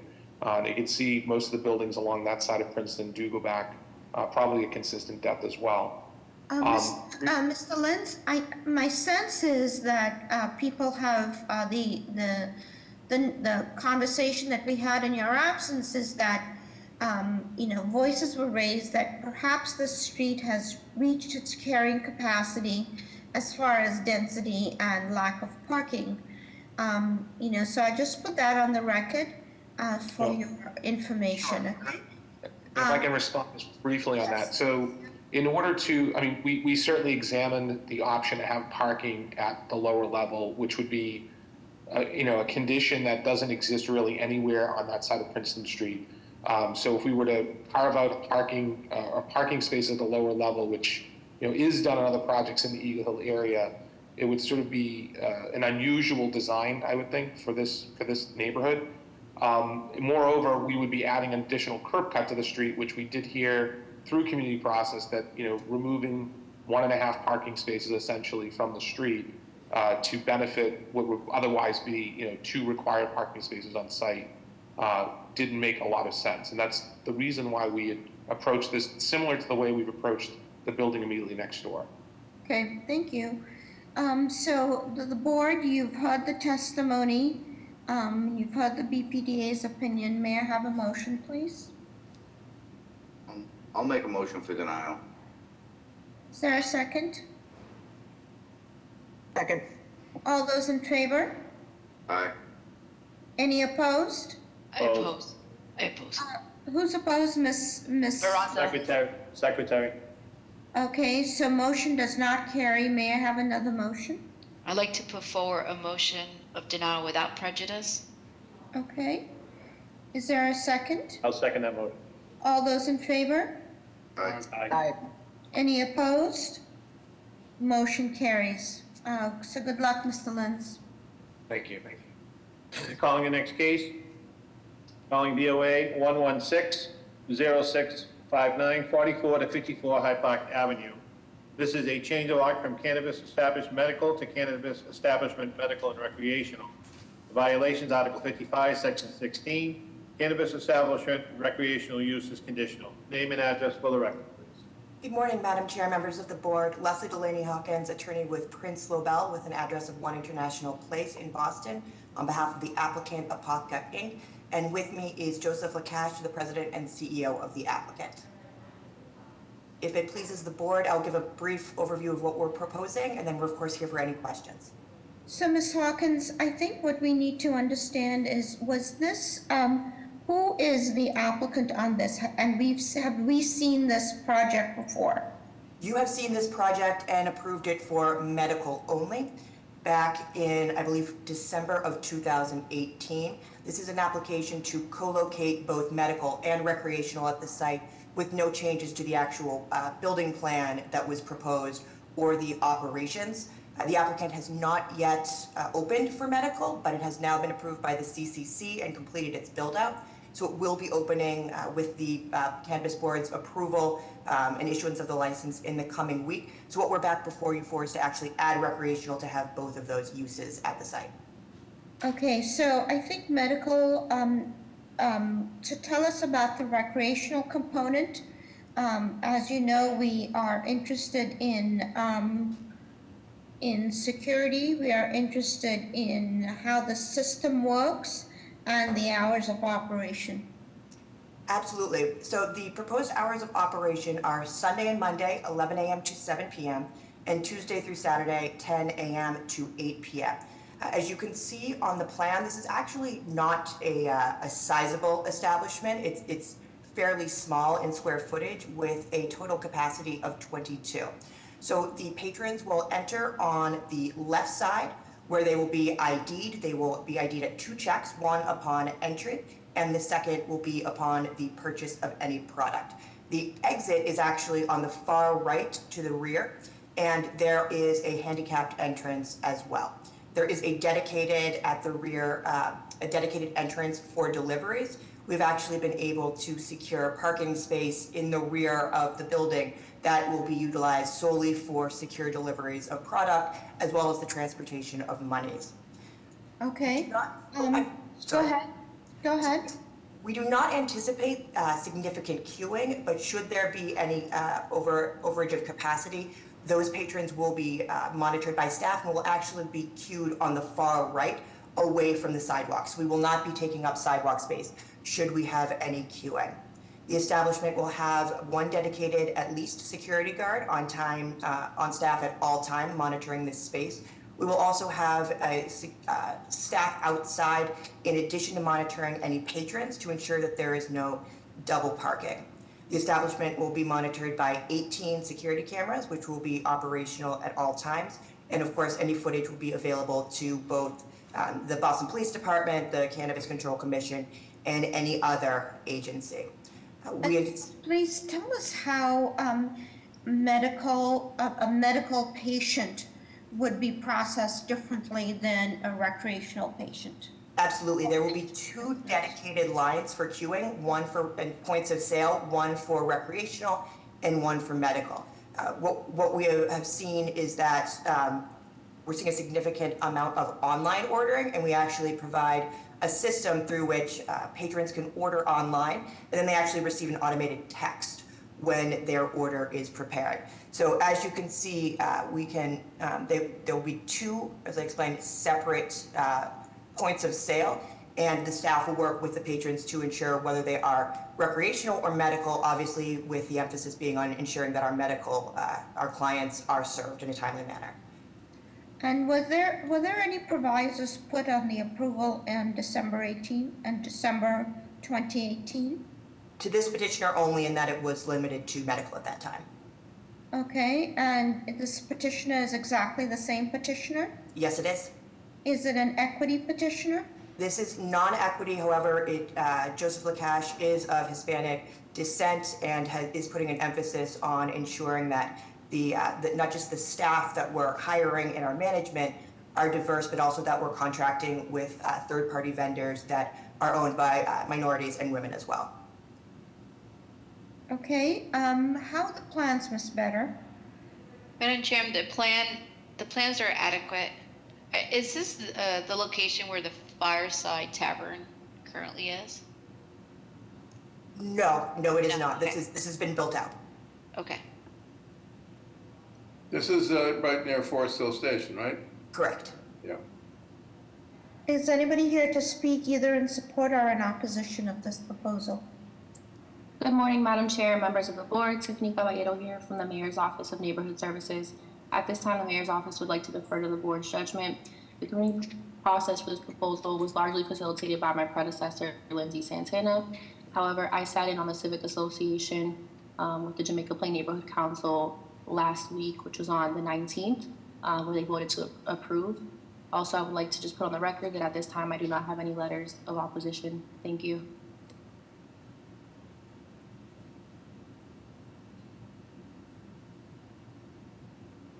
Madam Chair, I have no raised hands. May I have a motion, please? Motion. To approve. Motion. And it's to this petition only. Yep. Okay, is there a second? Second. All those in favor? Aye. Any opposed? Motion carries. Thank you very much. Calling the last case for 10:30, calling BOA 128-0303, 15 to 17 Arbor Road. This is an extension of living space into the basement. Finish the existing basement by adding to Unit 1 to create a 2-level unit. Configuration includes 2 bedrooms, 1 bath, family room.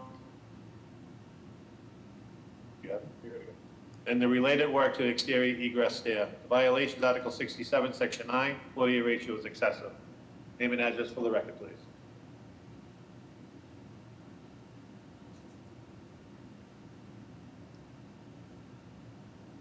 Is there a Mr. Patch on? No, I do not see Mr. Patch on the attend. Oh, he's just logged on. Hold on. He's on. Mr. Patch, there you go. State your name and address for the record, please. Dennis? Yes, I can hear you. Can you hear me? Yes, we can. Yes, I've been here for the entire time. Good morning. State your name and address for the record, please. Thank you. My name is Dennis Patch. I live at 15-17 Arbor Road in Roslindale. I live in Unit 1. And tell us first of all, tell us how many units in this building. There's 2 units in the building. Okay. And tell us what's being proposed. We're proposing to finish the basement, which probably last was worked on back in the 50s. So we're finishing the walls, adding 2 bedrooms, and heating it. Okay, tell us about the floor to ceiling height. Tell us about the utilities, if the utility room that you've described is just for this unit, or if it includes the utility for the other units, and tell us about the floor to sill heights in bedrooms. Okay, my general contractor, Paul, if you can unmute him, I'll have him talk about the ceiling heights. But the utilities, we actually... Excuse me, is there some work going on in the background? Can you have them stop while you're presenting? Certainly. In the meantime, is the architect or the general contractor on? Yeah. He's on. Please put your name and address on the record and tell us what's being proposed. Okay.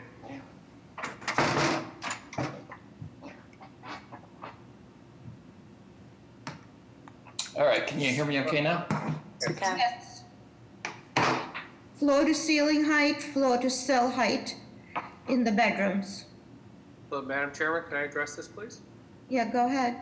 Hi, it's Paul Emer with Structures, the contractor proposing on the project. Okay, the floor to ceiling height is approximately 7 foot 2 inches to 7 foot 3 inches as a finished height.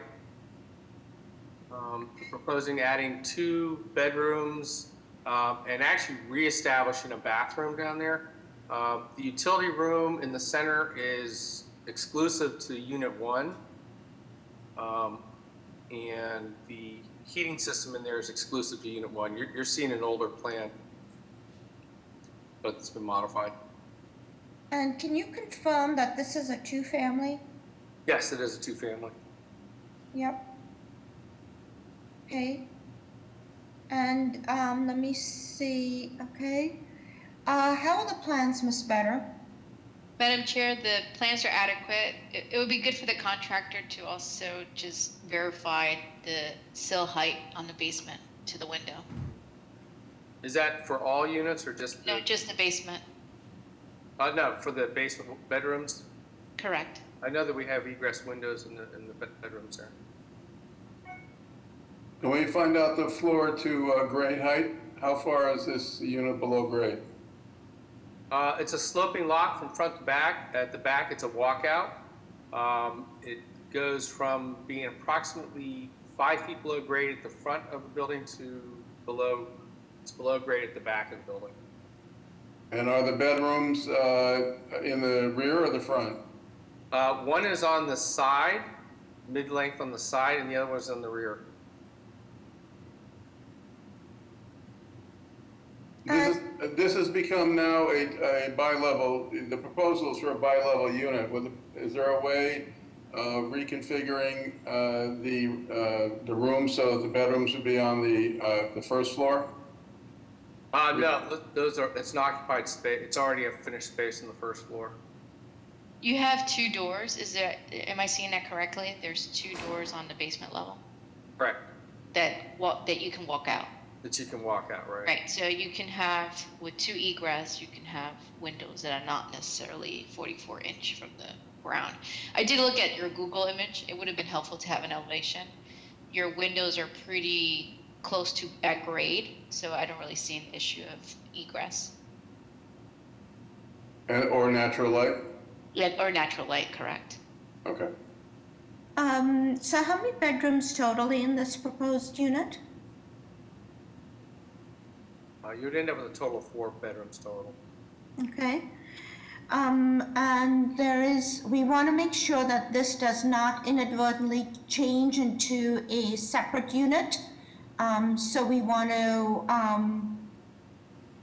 just confirm that with you, that this is an extension off of one family into the basement. Correct. Okay. Any other questions from the board? Is anybody here to speak either in support or in opposition of this proposal?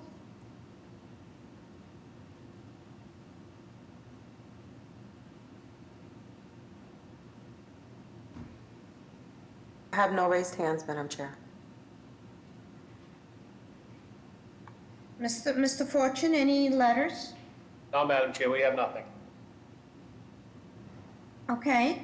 May I have a motion, please? Madam Chair, I'd like to put forward a motion of approval. May we have design reviews so we just sort out all this bedroom stuff so that, in fact, we are comfortable with how this looks? There's no exterior work done, it's all interior, so I don't really see any need for BPDA design review. If you would like to put a proviso that this not be converted into an additional dwelling unit down the line, I think. Yep. With that and no building code relief. Okay. I'm fine with that. Okay, so for the record, we're confirming that this will not be converted into another dwelling unit. There's no building code relief. Anything else? Okay, with that, may I have a second and a vote? All those in favor? Aye. Aye. Any opposed? Motion carries. Mr. Fortune, I know you're going to end up being out of breath, but may we go through the recommendations next? We can do that, Madam Chair, whatever you would like to do. Yeah, it's 11:30. Let's go for it. Okay. So this was the hearings that we heard on Thursday at 1010 Mass Ave. Case BOA 123-55717 Court Street. Was to confirm occupancy as a single family, got renovation, it was approved. Case BOA 124-3292 4 Mount Vernon Street. This was an addition of 168 square foot third floor addition, it was approved. Case BOA 126-4728 86 Washington Street was a change of occupancy from a single family to a 2-family, construct a rear dormer. It was approved with BPDA for basement unit design and no building code related. Case BOA 126-3114 34 Sullivan Street was to modify plans to include a roof deck. It was approved. Case BOA 1240742 60 Temple Street was to add a roof deck. It was approved. Case BOA 125-9849 61 to 63 Berkeley Street was a change of occupancy to include microblading body art. It was approved. Case BOA 124-4237-56 Linwood Street was a proposed curb cut and one vehicle. It was denied. Case BOA 125-9685-12 Wambach Street was a confirmed occupancy of one family, extend living space to the basement and reconfigure the roof line. It was approved with BPDA and attention to the dormer and the size of the basement windows and no building code relief. Case BOA 126-8316 21 Sagamore Street was a tandem-style driveway installed on the side of the house. It was approved with BPDA to extend the driveway and install permeable pavers. Case BOA 122-4556, 219 to 221 Fremont Ave, replace a rotting fence with new wood fence. It was approved. Case BOA 124-0503, 47 Fonts Road. It was adding dormers to an existing second floor and full bathroom. It was approved. Case BOA 125-8189, 30 Prescott Street. It was interior renovation, new doors, windows. It was approved with BPDA and a new deck. Case BOA 123-8391, 83 Chittick Road. It was a constructed 13 by 16 ground level deck in the rear of the existing two-family. It was approved. Case BOA 126-4972, 88 Leland Road. It was an accessible vertical lift with roof with the side of the attached to the house. It was approved. Case BOA 122-4806, 73 Newburgh Street. It was a constructed single-story addition and renovate. It was approved. Case BOA 125-3082, 21 Walworth Street. It was an extension of living space in the rear of the single family and front porch. It was approved with BPDA attention to the dormers. Case BOA 126-4311, 6 to 6A Mendham Street. It was constructed third floor vertical addition, existing two-family dwelling. It was approved with BPDA. And case BOA 126-4421, 6 Bel Air Road. It was finished off the attic, included bedroom, bathroom, and family room, 3 storage closets. It was approved. Madam Chair, that concludes the subcommittee that met on January 20th, Thursday of 2022. We need a motion. Motion to concur with the recommendation of the subcommittee. Second. All those in favor? Aye. Aye. Any opposed? Motion carries. I'm going to call the 11 o'clock hearings. Calling the first case, calling BOA 126-1925, 150 Nealon Street. This is to erect a 22-story mixed-use building on ground level. Will be a building lobby space, retail, bar, and restaurant space. There will be 115 dwelling units on the upper floors. There will be amenity spaces on the second and third floors, and a building amenity roof deck. The violations, Article 32, Section 6, this is in the G card. Article 44, Section 10, takeout restaurant use is conditional. Article 44, Section 11, off-street parking is insufficient. Article 44, Section 12, off-street loading is insufficient. Article 44, Section 5, the floor-to-area ratio is excessive. Article 44, Section 5, the building height is excessive. And Article 44, Section 7, the sky plane setback regulations. Name and address for the record, please. Good morning, Madam Chair, members of the board. I'm Don Weiss with the Dane Torpy firm at 745 Atlantic Avenue here for the proponent. With me also is Noam Ron, who is a proponent of Hudson Griffith. Okay, before we go any further, Christian, are you still on? Yes, Madam Chair. Good morning, members of the board. Christian Simonelli, Boston Groundwater Trust. So this case was before you actually in 2018, and just to confirm, the Boston Water and Sewer approval letter was approved at that time and is still valid, has a date of December 18th, 2018.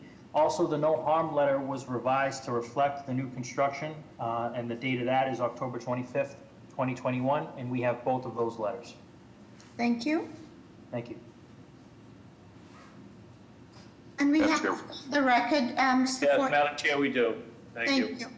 Mr. Weiss, please go ahead. And just before we go into any detail, I'd like to make sure that when we get a motion, should this be approved, that we do not approve takeout, because we do not approve takeout until we know who the occupant is proposed. So please, Mr. Weiss, go ahead with your presentation. Very well. Thank you, Madam Chair. Mr. Simonelli gave you a little bit of procedural backdrop here. This project has been before the board. As you can see in the central rendering here, it is a very handsome proposal, very contextual design. The original concept was for a hotel. It was approved by the BPA and by this board in late 2018. That ended up being a very difficult time to get hotel financing, and the proponent worked very hard to try to put the hotel project together, but it just it proved impossible. The hotel market is, as we see today, stirring a little bit, but still very challenged. That may continue for a while. So the proponent decided to change the project to a residential use. The BPDA in 2021, in May, approved a notice of project change after finding that the increases, the impacts, did not increase with the change in use. And in fact, all the indications were that the impacts decreased. So that's the procedural background. The project is seeking the same relief as before because the dimensional envelope is the same. The only thing that has changed is the primary use from a hotel to residential. The applicable height here is 100 feet. The project is seeking, again, to be permitted for a height of 220 feet, FAR of 17 versus 8 with the underlying zoning. There was no parking on site. It is a small site. This is also one of the most walkable locations in the entire city, adjacent to South Station, walkable to the financial district and Back Bay. The zoning would call for 115 parking spaces, but there is no parking on site, typical of many of the buildings in this area. And finally, there is a sky plane setback requirement that the project does not have. So that and G-cod, which Mr. Simonelli referred to, that's the zone relief we're looking for, and that's the backdrop. Why don't I let my co-panelist, the proponent, Noam Ron, tell you about the community process today. So Thank you. we can hear about the community process from the mayor's office and the elected officials. What I'd like to hear are there any decks being proposed, any roof decks, the breakdown on the 1, 2s, and 3 bedrooms, and how many affordable units are being proposed? Yeah, thank you, Madam Chair. I'm happy to address that. Noam Ron, 107 South Street in the Leather District. I do want to go ahead and thank you and the board, BPDA staff, elected officials, numerous, probably hundreds of neighbors that came out through a very heavily vetted process the last 3 years. I'm sure you'll hear from the mayor's office, but I do want to highlight that we got overwhelming support for this project. And I just want to remind you, I'll move on. I just want to remind you that this project was fully approved. The only change today is residential use from hotel. I'm sorry, I'm gonna lose my temper fairly soon. Okay. Because we have been sitting since 9:30. The counselor has already gone through this. Please answer our questions on the units, the unit size, any decks, and affordability. Okay, let's just get to the meat of the matter. Okay, we are proposing a roof deck for the use of residents. And this is in line with BPDA guidance to provide outdoor public space for wellness, especially during COVID-19, a sort of post-pandemic design for fresh air and recreation. 115 dwelling units. We're looking at a mix of roughly 80% one bedrooms, roughly 95 units, and roughly 20 two-bedroom units for this project. And then affordable housing you asked about. We, in partnership with the Chinese Economic Development Council, are looking to provide approximately 20 units of deeply affordable, roughly 30 to 50% AMI. So the most deeply affordable units available will be provided approximately 2 blocks away, right in the heart of Chinatown on Oxford Street. So it's going to be off-site then? Correct, yeah, that's based on our discussions with the community, with various Chinatown groups, and the city as well. And then, so talk to us then about the sizes of these 1 and 2 bedrooms. Sure, yeah, there's a range of 550 square feet up to 950 square foot units, with the emphasis on, close to transit, relatively efficiently designed, trying to maximize the unit count and usability of a very small footprint building. Tell us about the 1 bedrooms are 550 to 950 and the 2 bedrooms? The overall unit size is 550 to 950, so 1 bedrooms range from roughly 550 to 700. We have 2 bedrooms ranging from 750 to approximately 950. which is in line with the city's compact living guidelines. Well, that's where I feel that there is an internal conflict because, you just talked about compact living and then you talk about the roof giving people health and well-being and mental health space. But then these units, on the other hand, are awful tiny. But I'll leave it at that. How are the plans, Ms. Vedder? Madam Chair, the plans are adequate. Any questions from the board? Yeah, I apologize. I cut out for a second. Could you go over the compact living units once more, the number and the unit sizes? Sorry. Happy to, no problem at all. There's a total of 115 units on site that we're delivering, approximately 95 one-bedrooms and approximately 20 two-bedroom units. Overall ranges from 550 to 950 square feet. So one bedrooms, average size probably 650. The range is 550 to 750. Two bedrooms range from approximately 750 to 950 square feet. So under the city's compact guidelines, some of those units are below the conventional standard size, correct? They're within the compact unit. No, I know. Yes, they do fall in what sort of the city determines as compact, correct? Yes, and then when there's a compact living unit, the city also has guidelines for common space. For common spaces, including what we're providing on the second and third levels, including fitness, sort of meeting spaces, as I mentioned, the top floor roof amenity space. So despite the small unit size, within the guidelines. Excluding the roof deck, which in the way like today, I don't know how many people are going to really want to be spending a lot of time up there. How many square feet are common space inside the building?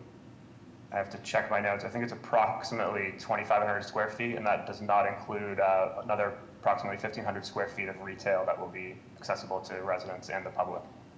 Okay, I don't have the formula in front of me, but I think that there is a ratio of on the compact living guidelines of the number of substandard units and common space. So I'm counting on you to have met them because I don't have, like I said, the numbers in front of me. We have, and as I mentioned, this was heavily vetted by the BPDA and various city departments and the community as well. Okay. Any other questions from the board? Just for clarity, you're only proposing retail, not a restaurant? Sorry, I speak about it. It's sort of from an industry perspective, we call it retail. The emphasis will be on a food and beverage use, so a restaurant downstairs. I believe we were previously approved for takeout, but I understand if you need us to come back with an actual user to determine that. Can you just then describe kind of the loading for the retail and trash management system for the restaurant? Like how do you see it play out? Yeah, happy to. You can pull up a ground floor if you'd like, but all loading will actually occur off of Nealon Street. So, excuse me, not on Nealon Street. So on Utica Street, which is a side service street. So really all loading and access, sort of page top left, if you will, and the view you're seeing here. Vehicles will be able to pull off the main street, avoid the heavily trafficked Nealon Street corridor. And there's an area that's labeled receiving today is where will be shared both by the residential and the restaurant use. There's also a passageway between our building and our abutters who were supportive of this plan as well. So there's sort of an extra ways to get in and out of just the retail specific use as well. Sort of secondary. So all the trash would be indoors and then taken out specific time? Correct. Trash will be completely indoors inside an enclosed loading dock and trash room. Again, you may have covered this when my sound went out, but rental ownership combination? We're focused today on condo for sale ownership product. I will say very challenging market throughout kind of housing, so we're looking at our options, but our goal is for ownership condominium units. And do you have any deed restrictions about speculators coming in and then flipping or buying it, but then using it for rental? Yeah, I'm happy to work with the city on those specific requirements. If that makes it to a deed or to other sort of guidelines, I'm not sure what sort of the standard practice is, but we're happy to do that. From a neighborhood perspective, we're heavily invested in the neighborhood and other properties, so we'd like to see the most owner units and not sort of secondary rental units. Yeah, I mean, you're obviously very close to downtown, and there's been an awful lot of non-owner occupied ownership situations that have characterized a lot of the high rises. So it's a problem in the city. Agreed. Any other questions? Go ahead. Can you please describe your sustainability measures for the project? Sure, I'll say we're aiming for a LEED Gold certifiable design. And I will say also from a resiliency perspective, we're not building a basement.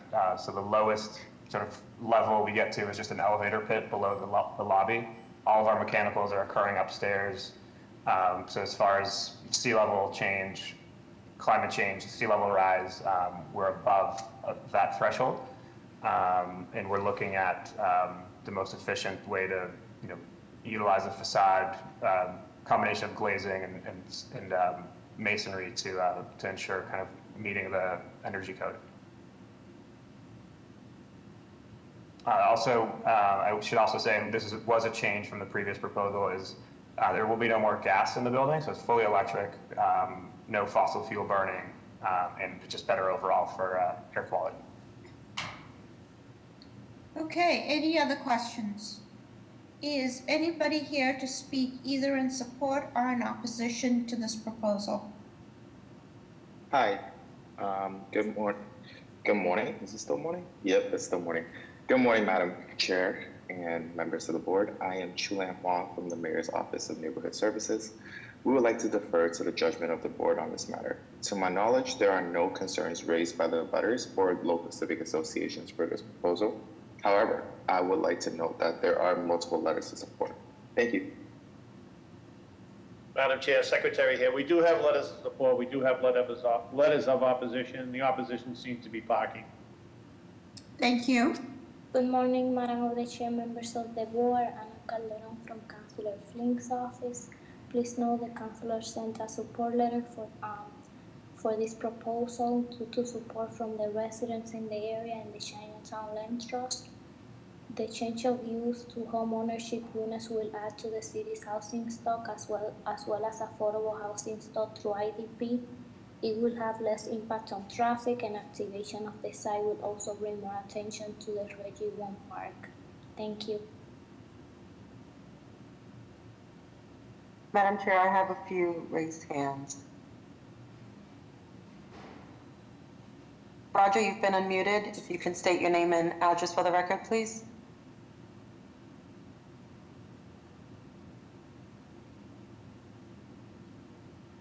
Roger?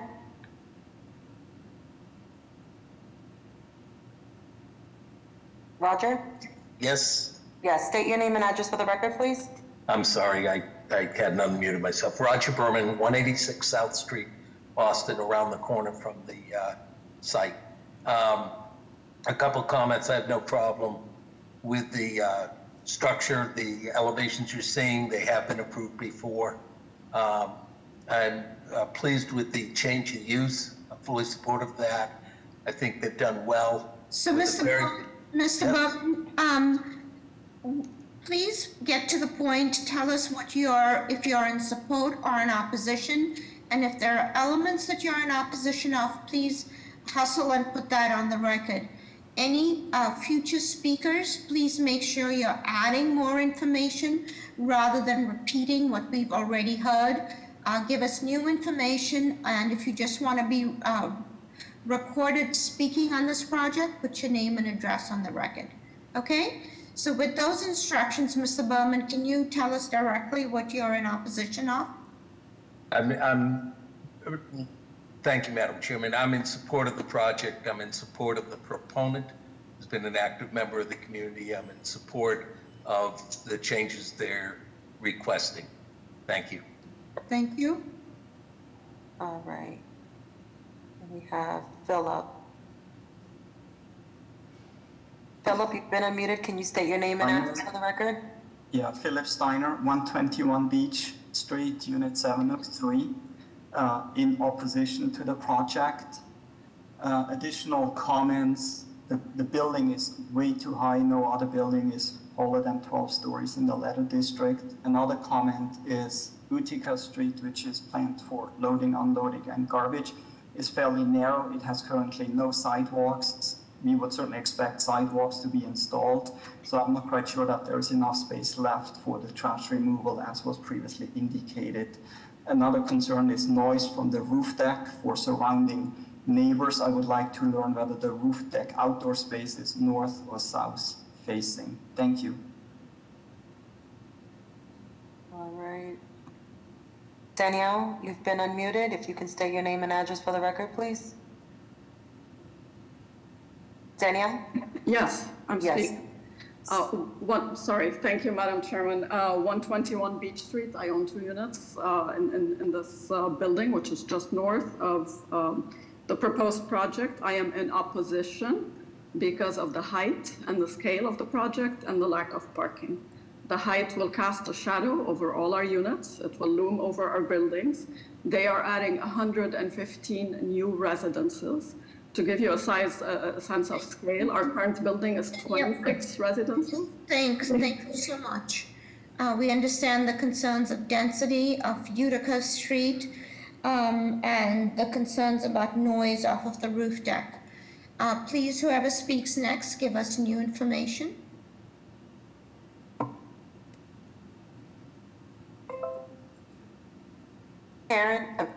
Catherine, you've been unmuted. If you can state your name and address for the record, please. Catherine?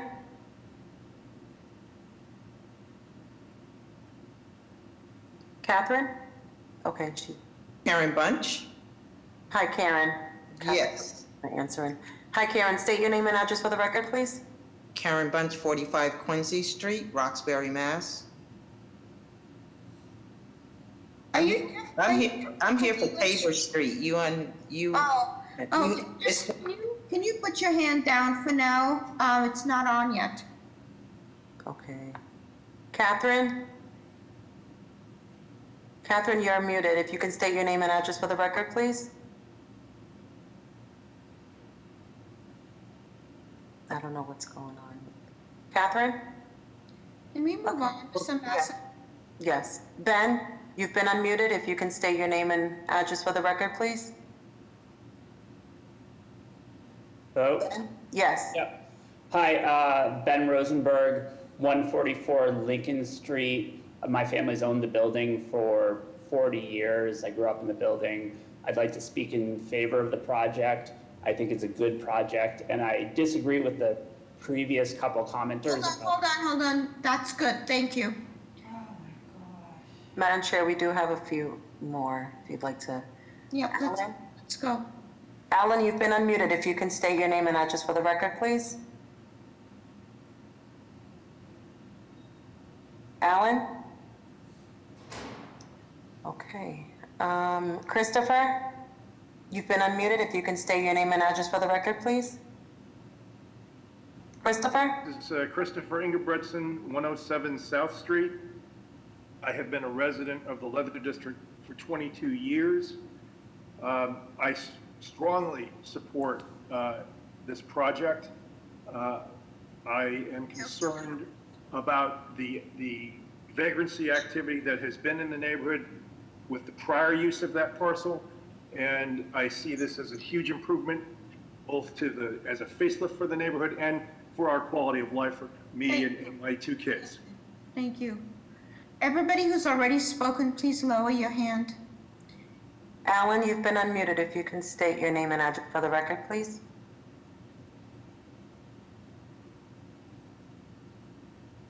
Alan? Alan Shin, 65 Harrison Avenue, CEDC. And I'm representing the developer of the profit side, and we're very much in support of this project as it will allow more affordable housing for Chinatown. Thank you. Thank you. Can we move on to the call-in user? And I can't see who is Counselor. Counselor TFA, you've been unmuted. If you can state your name and address, please. Counselor Tanya Fernandez Anderson. It's a mouthful, so I hope to brand this TFA thing. So Counselor, are you here for Nealon Street? I'm here for Tabor. Tabor's not on yet, so hold on a minute, okay? Can we Call in, call in number 16. You've been unmuted. If you can state your name and address for the record, please.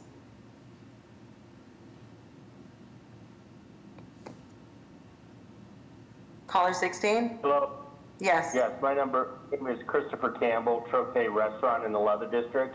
I'm in strong support of this project, and I think it will greatly benefit the neighborhood.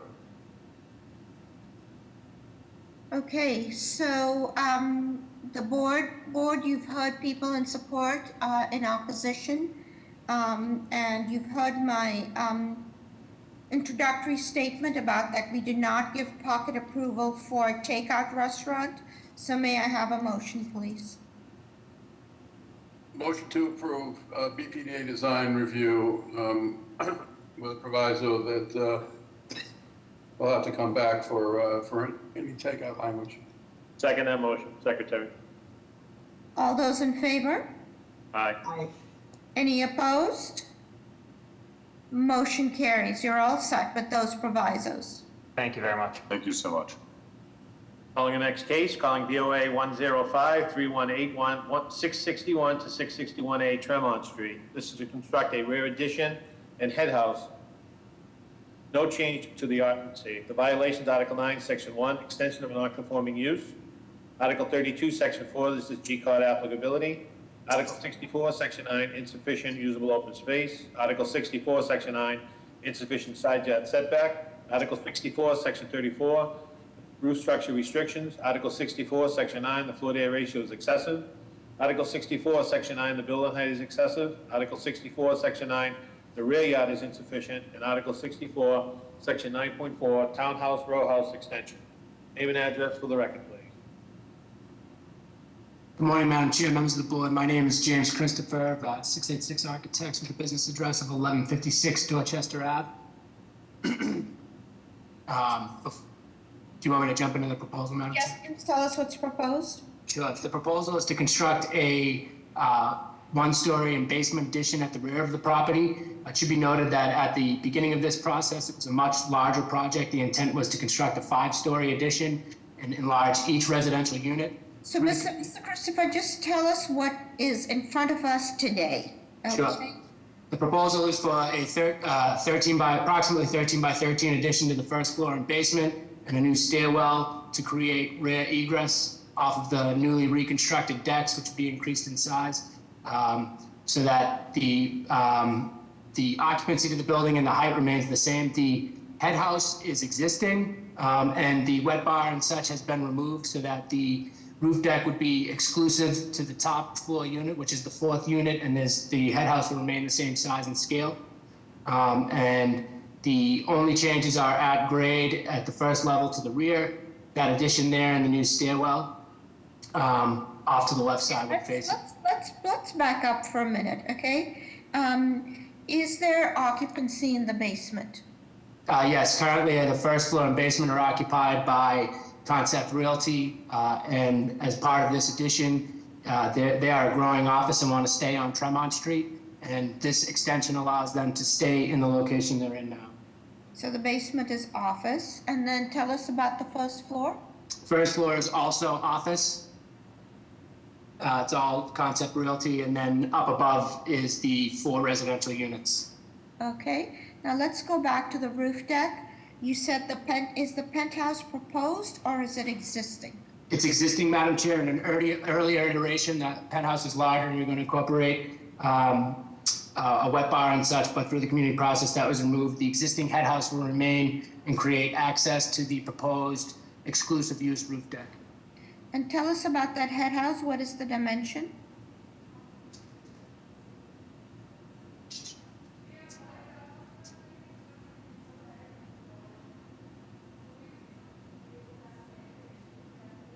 It's approximately 10'9" by 10'9", Madam Chair. Okay. And the deck is accessible to all the units or just the top unit? The roof deck will be exclusive use, Madam Chair.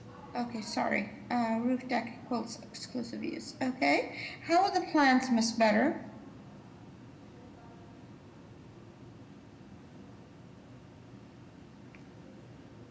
How are the plans, Miss Better? My apologies. Madam Chair, the plans are adequate. Okay. Any questions from the board? Madam Chair, do you want to get Mr. Simonelli out of the way? This is G-Cod. Oh, this is a G-Cod? I didn't even notice that. Yes, go ahead, please, Mr. Simonelli. Madam Chair, members of the board, Christian Simonelli, Boston Groundwater Trust, and we have both the Boston Water and Sewer approval and no harm letters. And we have them as well, Madam Chair. Thank you. Thank you. Yeah, Madam Chair, I have a question. The head house, you said it's what, 10 foot by 10 foot 9, is that what you said? Approximately, Mr. Ehrlich. Yeah, that's, okay, so the wet bar is gone, but that's larger than necessary to just access the roof. What's the space used for? If you go to the roof plan, you can see it. It's really the double loaded stair comes up, and that's it. It's not overly large, Mr. Ehrlich. Oh, because the stair is right in the middle. Correct. Yeah. Okay, all right. Any other questions from the board? Is anybody here to speak either in support or in opposition of this proposal? Hi, yes. Good afternoon, Madam Chair, members of the board. Kim Cusoli from the Mayor's Office of Neighborhood Services. At this time, our office defers to the board on this matter. Our office has hosted a number of abutters meetings on this proposal. The main concerns are regarding privacy and security, light, and the overall size of the proposal. The abutters have also met multiple times with the applicant and couldn't seem to resolve these issues. We've received numerous letters of opposition for this proposal from the abutters, as well as opposition from the Pilot Block Neighborhood Association. Again, our office would like to defer to the judgment of the board on this matter. Thank you. Good afternoon, Madam of the Chair, members of the board. Ana Calderon from Councilor Flink's office. Please note the councilor has sent another letter in opposition to the board today regarding this project. The project proposes to build a penthouse with a wet bar and a roof deck and has gathered significant opposition from abutters, neighbors, and the Pilot Block Neighborhood Association. Neighbors are especially concerned about the proposed stair tower that directly abuts 663 Tremont and extends more than 13 feet beyond the abutting property. The stairs tower will block light and airflow and creates privacy concerns for the abutters, as anyone with the access with the stairs will be able to look into the abutters' windows. Moreover, this project's proposed expansion will really reduce rear yard space and exacerbate the difficult parking situation at the back. Thank you. Anna, the applicant has, the representative of the applicant has presented that the wet bar has been taken out and they will be using the current head house. Does that change your opinion about that roof addition? Because I understand on the other hand, you are opposed to the addition at the first floor and basement. Thank you, Madam Chair. I did hear that, but I'm not sure if abutters are aware of the wet bar changes, because the last time we heard from the neighborhood association, they mentioned that no change were made at their last meeting. But there is still concerns coming from other areas of the proposal, so the councilor remains opposed. Thank you. Thank you. Madam Chair, we do have letters of support, a couple of letters of support, mostly opposition, but I think you're correct. I think a lot of these letters of opposition was when the project was presented to us previous. Madam Chair, members of the board, echoing the sentiments of Council Flynn's office, Council Flaherty would like to go on record in opposition. Also for Council Flaherty. Madam Chair, I have 3 raised hands. So, Corey, you've been unmuted. If you can state your name and address for the record, please. I'm Corey. My address is 663 Tremont Street. And I am in opposition to this project, mainly for the space that it extends and the stairwell, as that will definitely exacerbate the parking situation. That my car is the one that's immediately next to the cars pictured in the plans, and I've already had to file an insurance claim being hit by a visitor to one of the apartments already. So it is already a problem. Thank you. Matt, you've been unmuted. If you can state your name and address for the record, please. Matt? With the business address of 661 Tremont Street. I'm the owner of Concept Properties. I'm in support of the proposal. Thank you. Because it would... Matt, we would expect you to be in support of the proposal, but thank you. Can we hear from anybody else? Sure. Noel, you've been unmuted. If you can state your name and address for the record, please. Noel?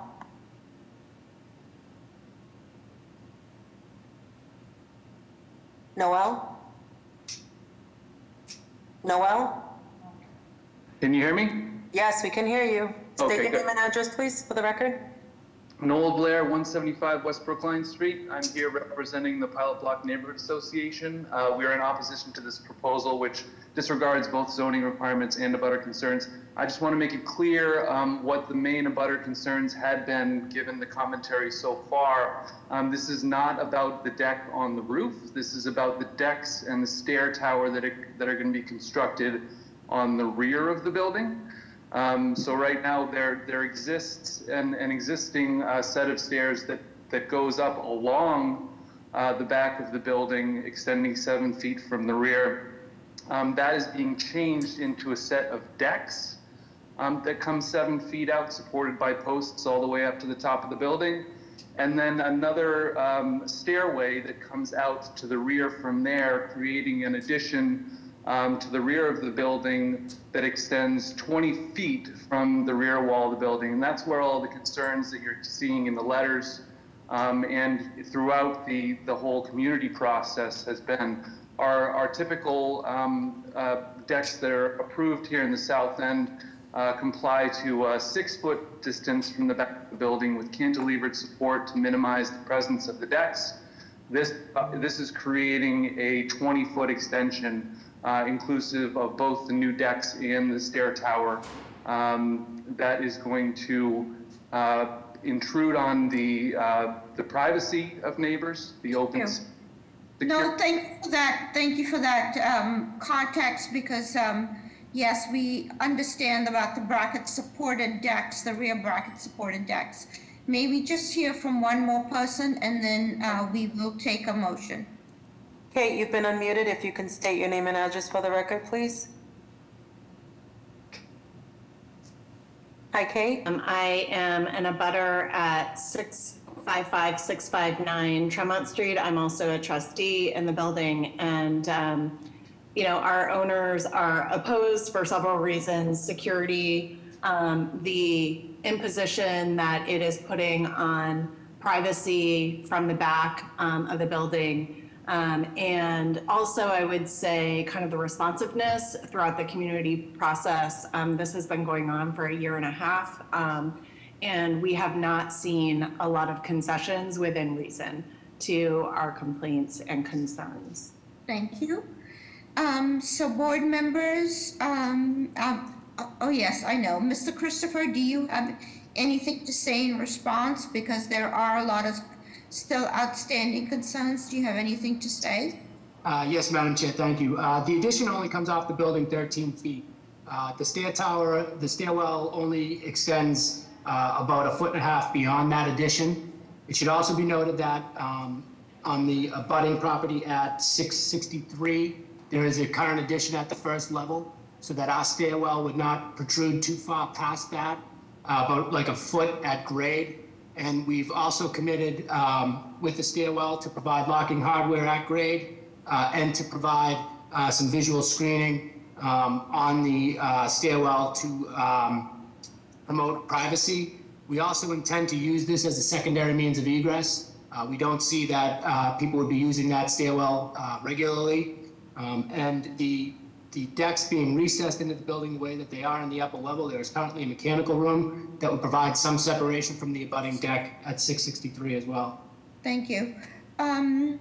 Given that information, given the history of rear decks in the community, And other neighborhood comments, may I have a motion, please? I'm going to make a motion to deny. Is there a second? Second. All those in favor? Aye. Any opposed? Motion carries. Okay, the last case of the day, please. Thank you, Madam Chair. I need to recuse myself from this case, the last case. Okay, so Mr. Ruggiero is recusing himself. Okay, let's move. Calling the last case of the day, calling DOA 120-3463, 16 Tabor Street. This is to replace the existing one-story laundromat with a new 6-story mixed-use building with 30 apartments with floors 2 to 6 and 2 retail and parking on the first floor. The violations, Article 50, Section 11, excessive FAR. Article 50, Section 11, the building height is greater than 55 feet. Article 50, Section 43, off-street parking and loading. Name and address for the record, please. Good morning, Madam Chair, members of the board. My name is Patrick Mahoney with a business address of 160 Federal Street, representing developer GES Development Klaus Kimmel. The proposed project before us today is seeking 3 variances. We are combining the 2 lots. Actually, the 2 lots have been combined upon building permit application. And the intent is to erect a 6-story building, and we are seeking relief by way of floor area ratio. The allowed floor area ratio in the zoning subdistrict zoning subdistrict Dudley Square EDA is 2.0. We are seeking FAR of 4.0. Additionally, the building height in the zoning subdistrict is 55 feet, and the proposed building before you is 67 feet. And finally, we're seeking relief for parking. The design prior to BPDA has been changed to reflect some recent and great feedback from the board and other projects of multifamily residential in the area, specifically including family type of housing. We have changed the configuration to include 2 3-bedroom units, of 16 2-bedroom units and 12 1-bedroom units. Of the 3-bedroom units, 1 of them will be part of the IDP affordable housing. Again, this is a condo building. There will be 1 2-bedroom unit for affordable and 2 1-bedroom units. A typical application of the IDP program would not include the 3-bedroom units. So that was something that the developer wanted to do. Okay, so it's how many 1-bedrooms? There is 12. 12 1-bedrooms. What's the average square footage of the 1s, 2s, and 3s?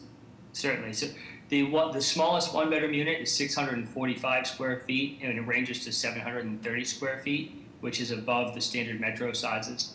The 2-bedroom unit, again, the smallest unit is 851 square feet and goes up to just under 1,100 square feet.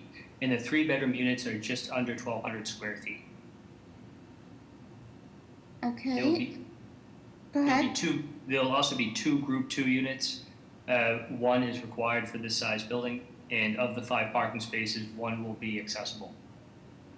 Is this the developer that did the project at on Washington Street? Warren Street. Is this the developer?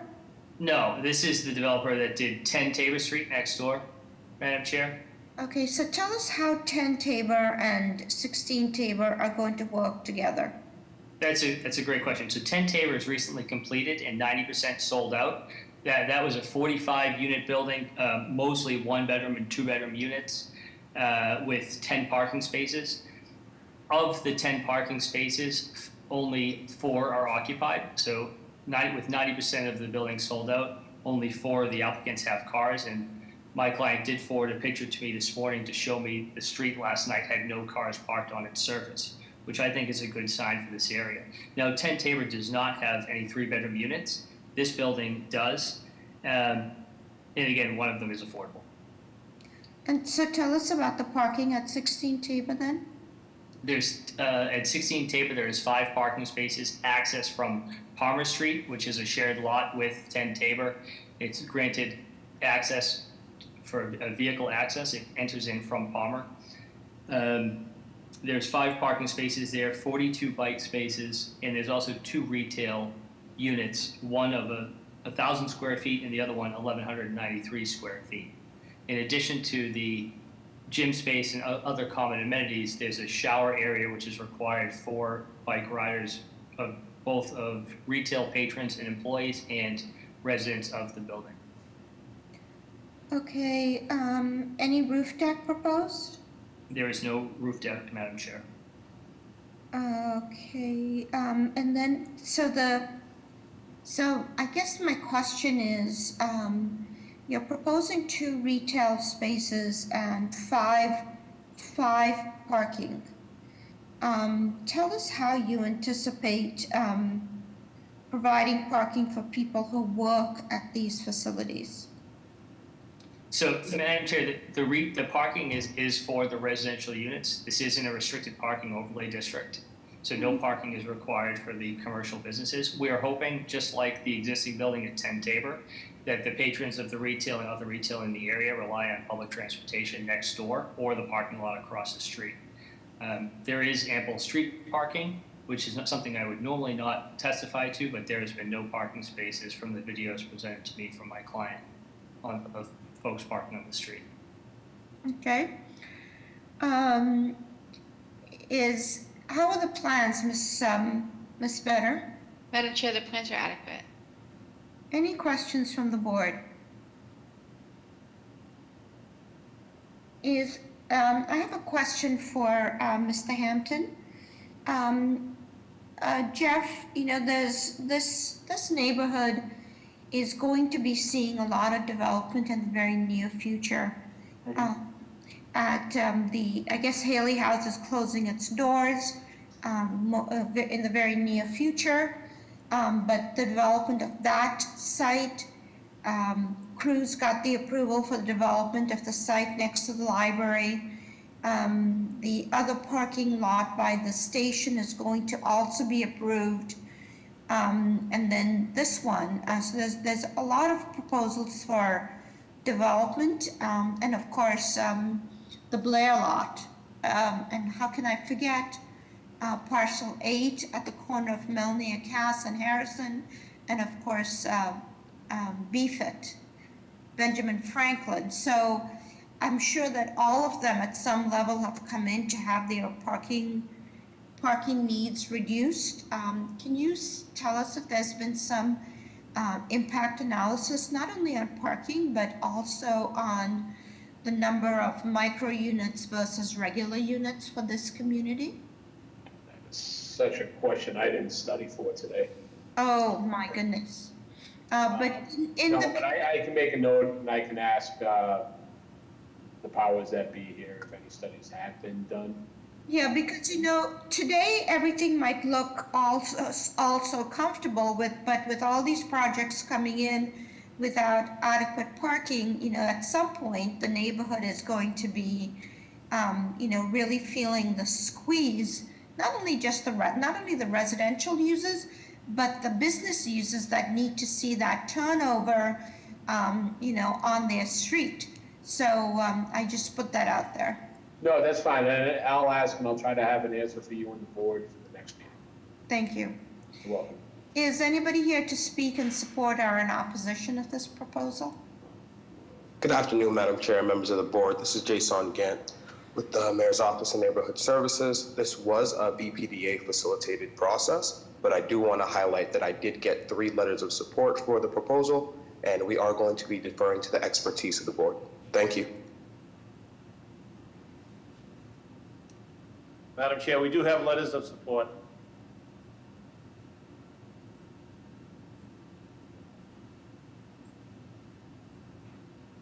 Is City Councilor, the new City Councilor, back on? Or Yes. did we lose her? She's a panelist, so. Oh, please, may we hear from you, please? Good afternoon, Madam Chair, Aroju, and board members. I'd like to go on record, Tanya Fernandez Anderson, District 7 City Councilor, in support of this project. My office has received nothing but support from businesses and residents, 0 opposition. So again, I'd like to go on record in support of this project. Thank you. So, Councilor, welcome. Nice to see you, because it's always good to hear from the councilors themselves, because I think it brings an extra level of attention to the community and to the project. So we appreciate your presence here and hope to see more of you. Thank Oh, you. absolutely, Madam Arujo. I've heard so many good things about you. Would love to connect. Okay, excellent, anytime. Looking forward. Now, Madam Chair, I have one raised hand. Karen, you've been unmuted. If you can state your name and address for the record, please. Yes, hi, my name is first of all, good day, Madam Chair and board members. My name is Karen Bunch. I'm at 45 Quincy Street here in Roxbury. I am in support of the project. I think that it would help lift up the community. It would also help the small businesses in the area and also attract new business to come into the community. So I am very much in support of this project. I have one more raised hand, Madam Chair. This one is caller number 24. If you can just state your name and address, please, for the record. You've been unmuted. Caller number 24. Good afternoon, Madam Chair, members of the Board. Minor Perez with the Carpenters Union. Want to go on record in support of this project. Thank you, ma'am. Thank you. That's all, Madam Chair. Okay, given this information, may I have a motion, please?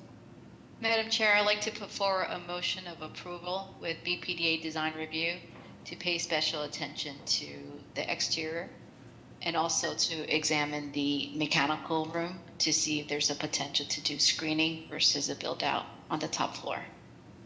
Okay, and also, Jeff, in the design review and Councilor Mahoney, can you make sure that this building is designed and special attention is made so that it works well with that building that's already constructed, and more importantly, with the residential across the street, because sometimes people in affordable housing or BHA housing tend to be overlooked. So we just want to make sure that they are acknowledged in this process. Okay? Yes, Madam Chair. Is there a second? Oh, sorry. Is there a second? Second. All those in favor? Aye. Aye. Any opposed? Motion carries. Thank you. The meeting Thank is you, now, Madam Chair. the meeting is now adjourned, and may I ask board members to stay on for a couple of extra minutes?